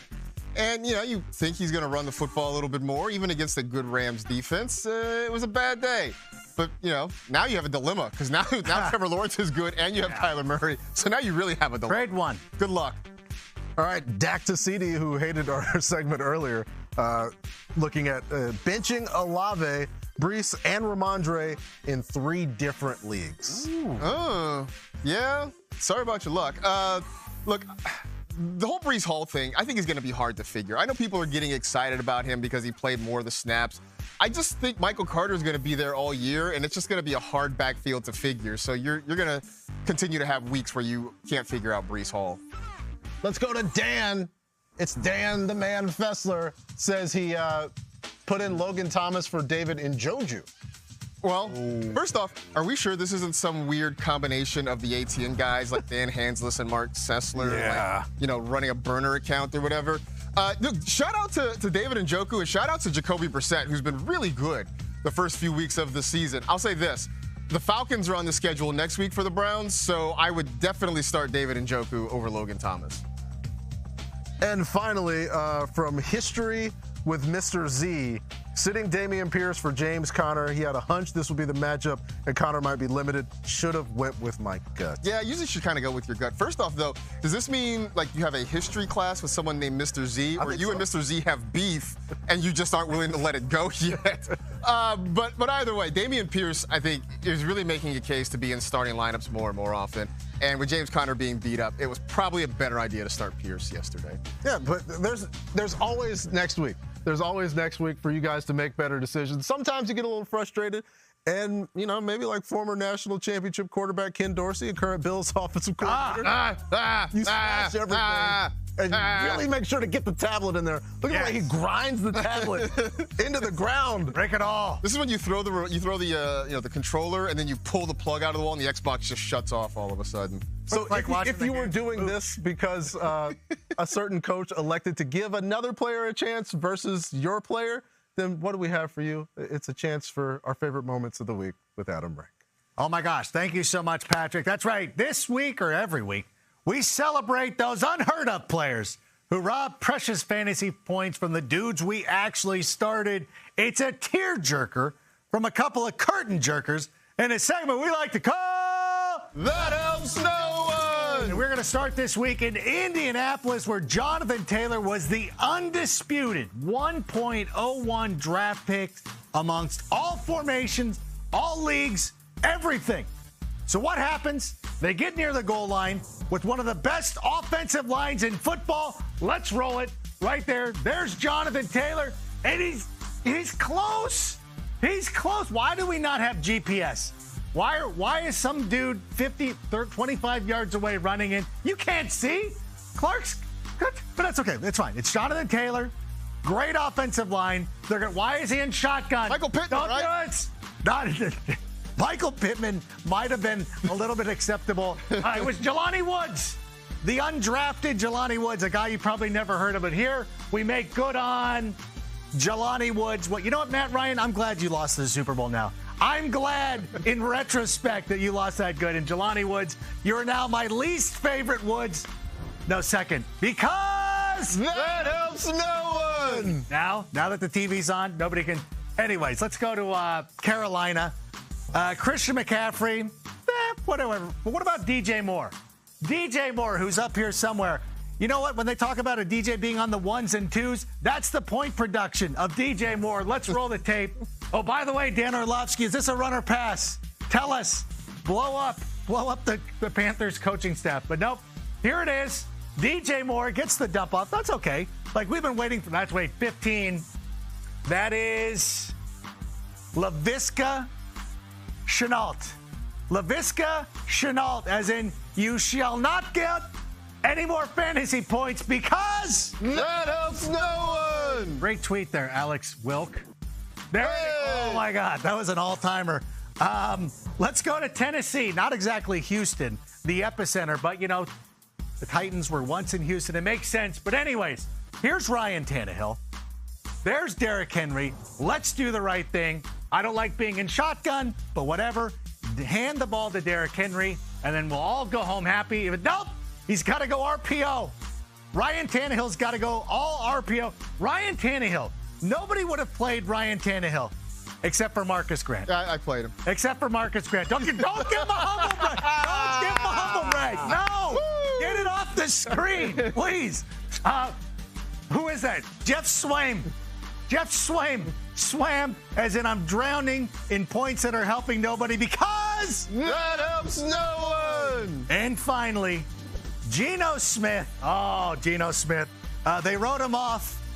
He didn't write back, but now he's having writer's block when it comes to getting the ball to Tyler Lockett or DK Metcalf, although he did get one to DK Metcalf. Let's see what happens here. Let's just see. DK, it wouldn't kill you to give it to DK twice in one game. There's Tyler Lockett. Looks like he's breaking free, but instead you go with Will Dissly. Will Dissly, who has now scored his second touchdown on the season. To that, I raise a glass and say, Dissly, off to the pit of misery because that helps no one. Now remember, every Sunday or Thursday when you see a touchdown that absolutely helps nobody, use the hashtag that helps no one. And you just might see it on the show, and then we won't have to use our producers' emails, tweets, or whatever. Do what you got to do. But listen, we're going to be right back here in just a couple of moments. This is a Monday night matchup of NFC East rivals. Cowboys, Giants, a plethora of points are upon us. We'll break it down. And if you need something to happen tonight, let us know whether we believe it or not. What a bump. Ever hear the expression, easy as pie? Well, pie isn't always easy. You know what is always easy? Getting a credit card consolidation loan from Lightstream. It's easier than pie. Way easier. Apply now at trylightstream.com for your discount. Owen, when you came into my life, it was a whirlwind. I just can't do it. We didn't know what the future would hold, but we knew you would always be a part of it. Adopting you was the best decision in our life, and I am so proud to call you my son.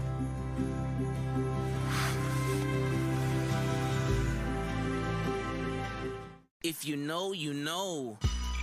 Crispy corners, sauce on top. If you know, you know. Detroit style is back at Pizza Hut, just $12.99.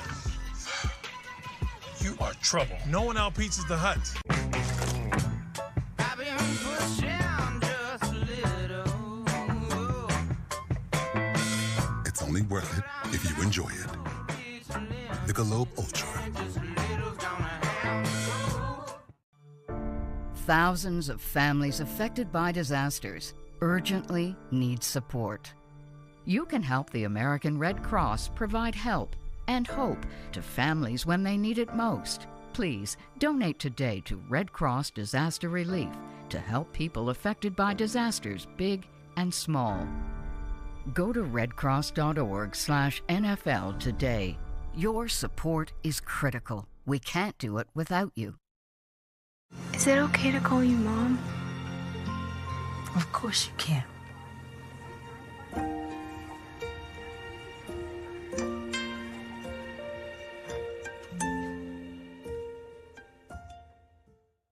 This is Frank. He runs a sustainable camping supply business. He's smiling because FedEx is growing its fleet of electric vehicles. And these are the Camper Scouts, earning their Eco Badge. They're sharing this news to their global Scout community, which, unexpectedly, has made Frank quite popular. So it's a good thing Frank uses FedEx to help him expand his reach and make Earth a priority. FedEx, where now meets next. Oh, Dad, you forgot about dinner. I did. Well, Mom didn't. Yeah! Ooh, look at that spread. And I didn't have to cook any of it. Hey, kids, no stealing fries. Why not? Well, that's why. Family style that fits your style, that's finger looking good. Coming up next, NFL Game Day Kickoff is your pregame headquarters for Cowboys-Giants. Jerry Jones is hoping for a QB controversy. Giants fans are hoping for a totally unexpected third straight win. Who gets what they want? Who gets you ready? Next. Every Sunday you watch us, but just so you know, we see you too.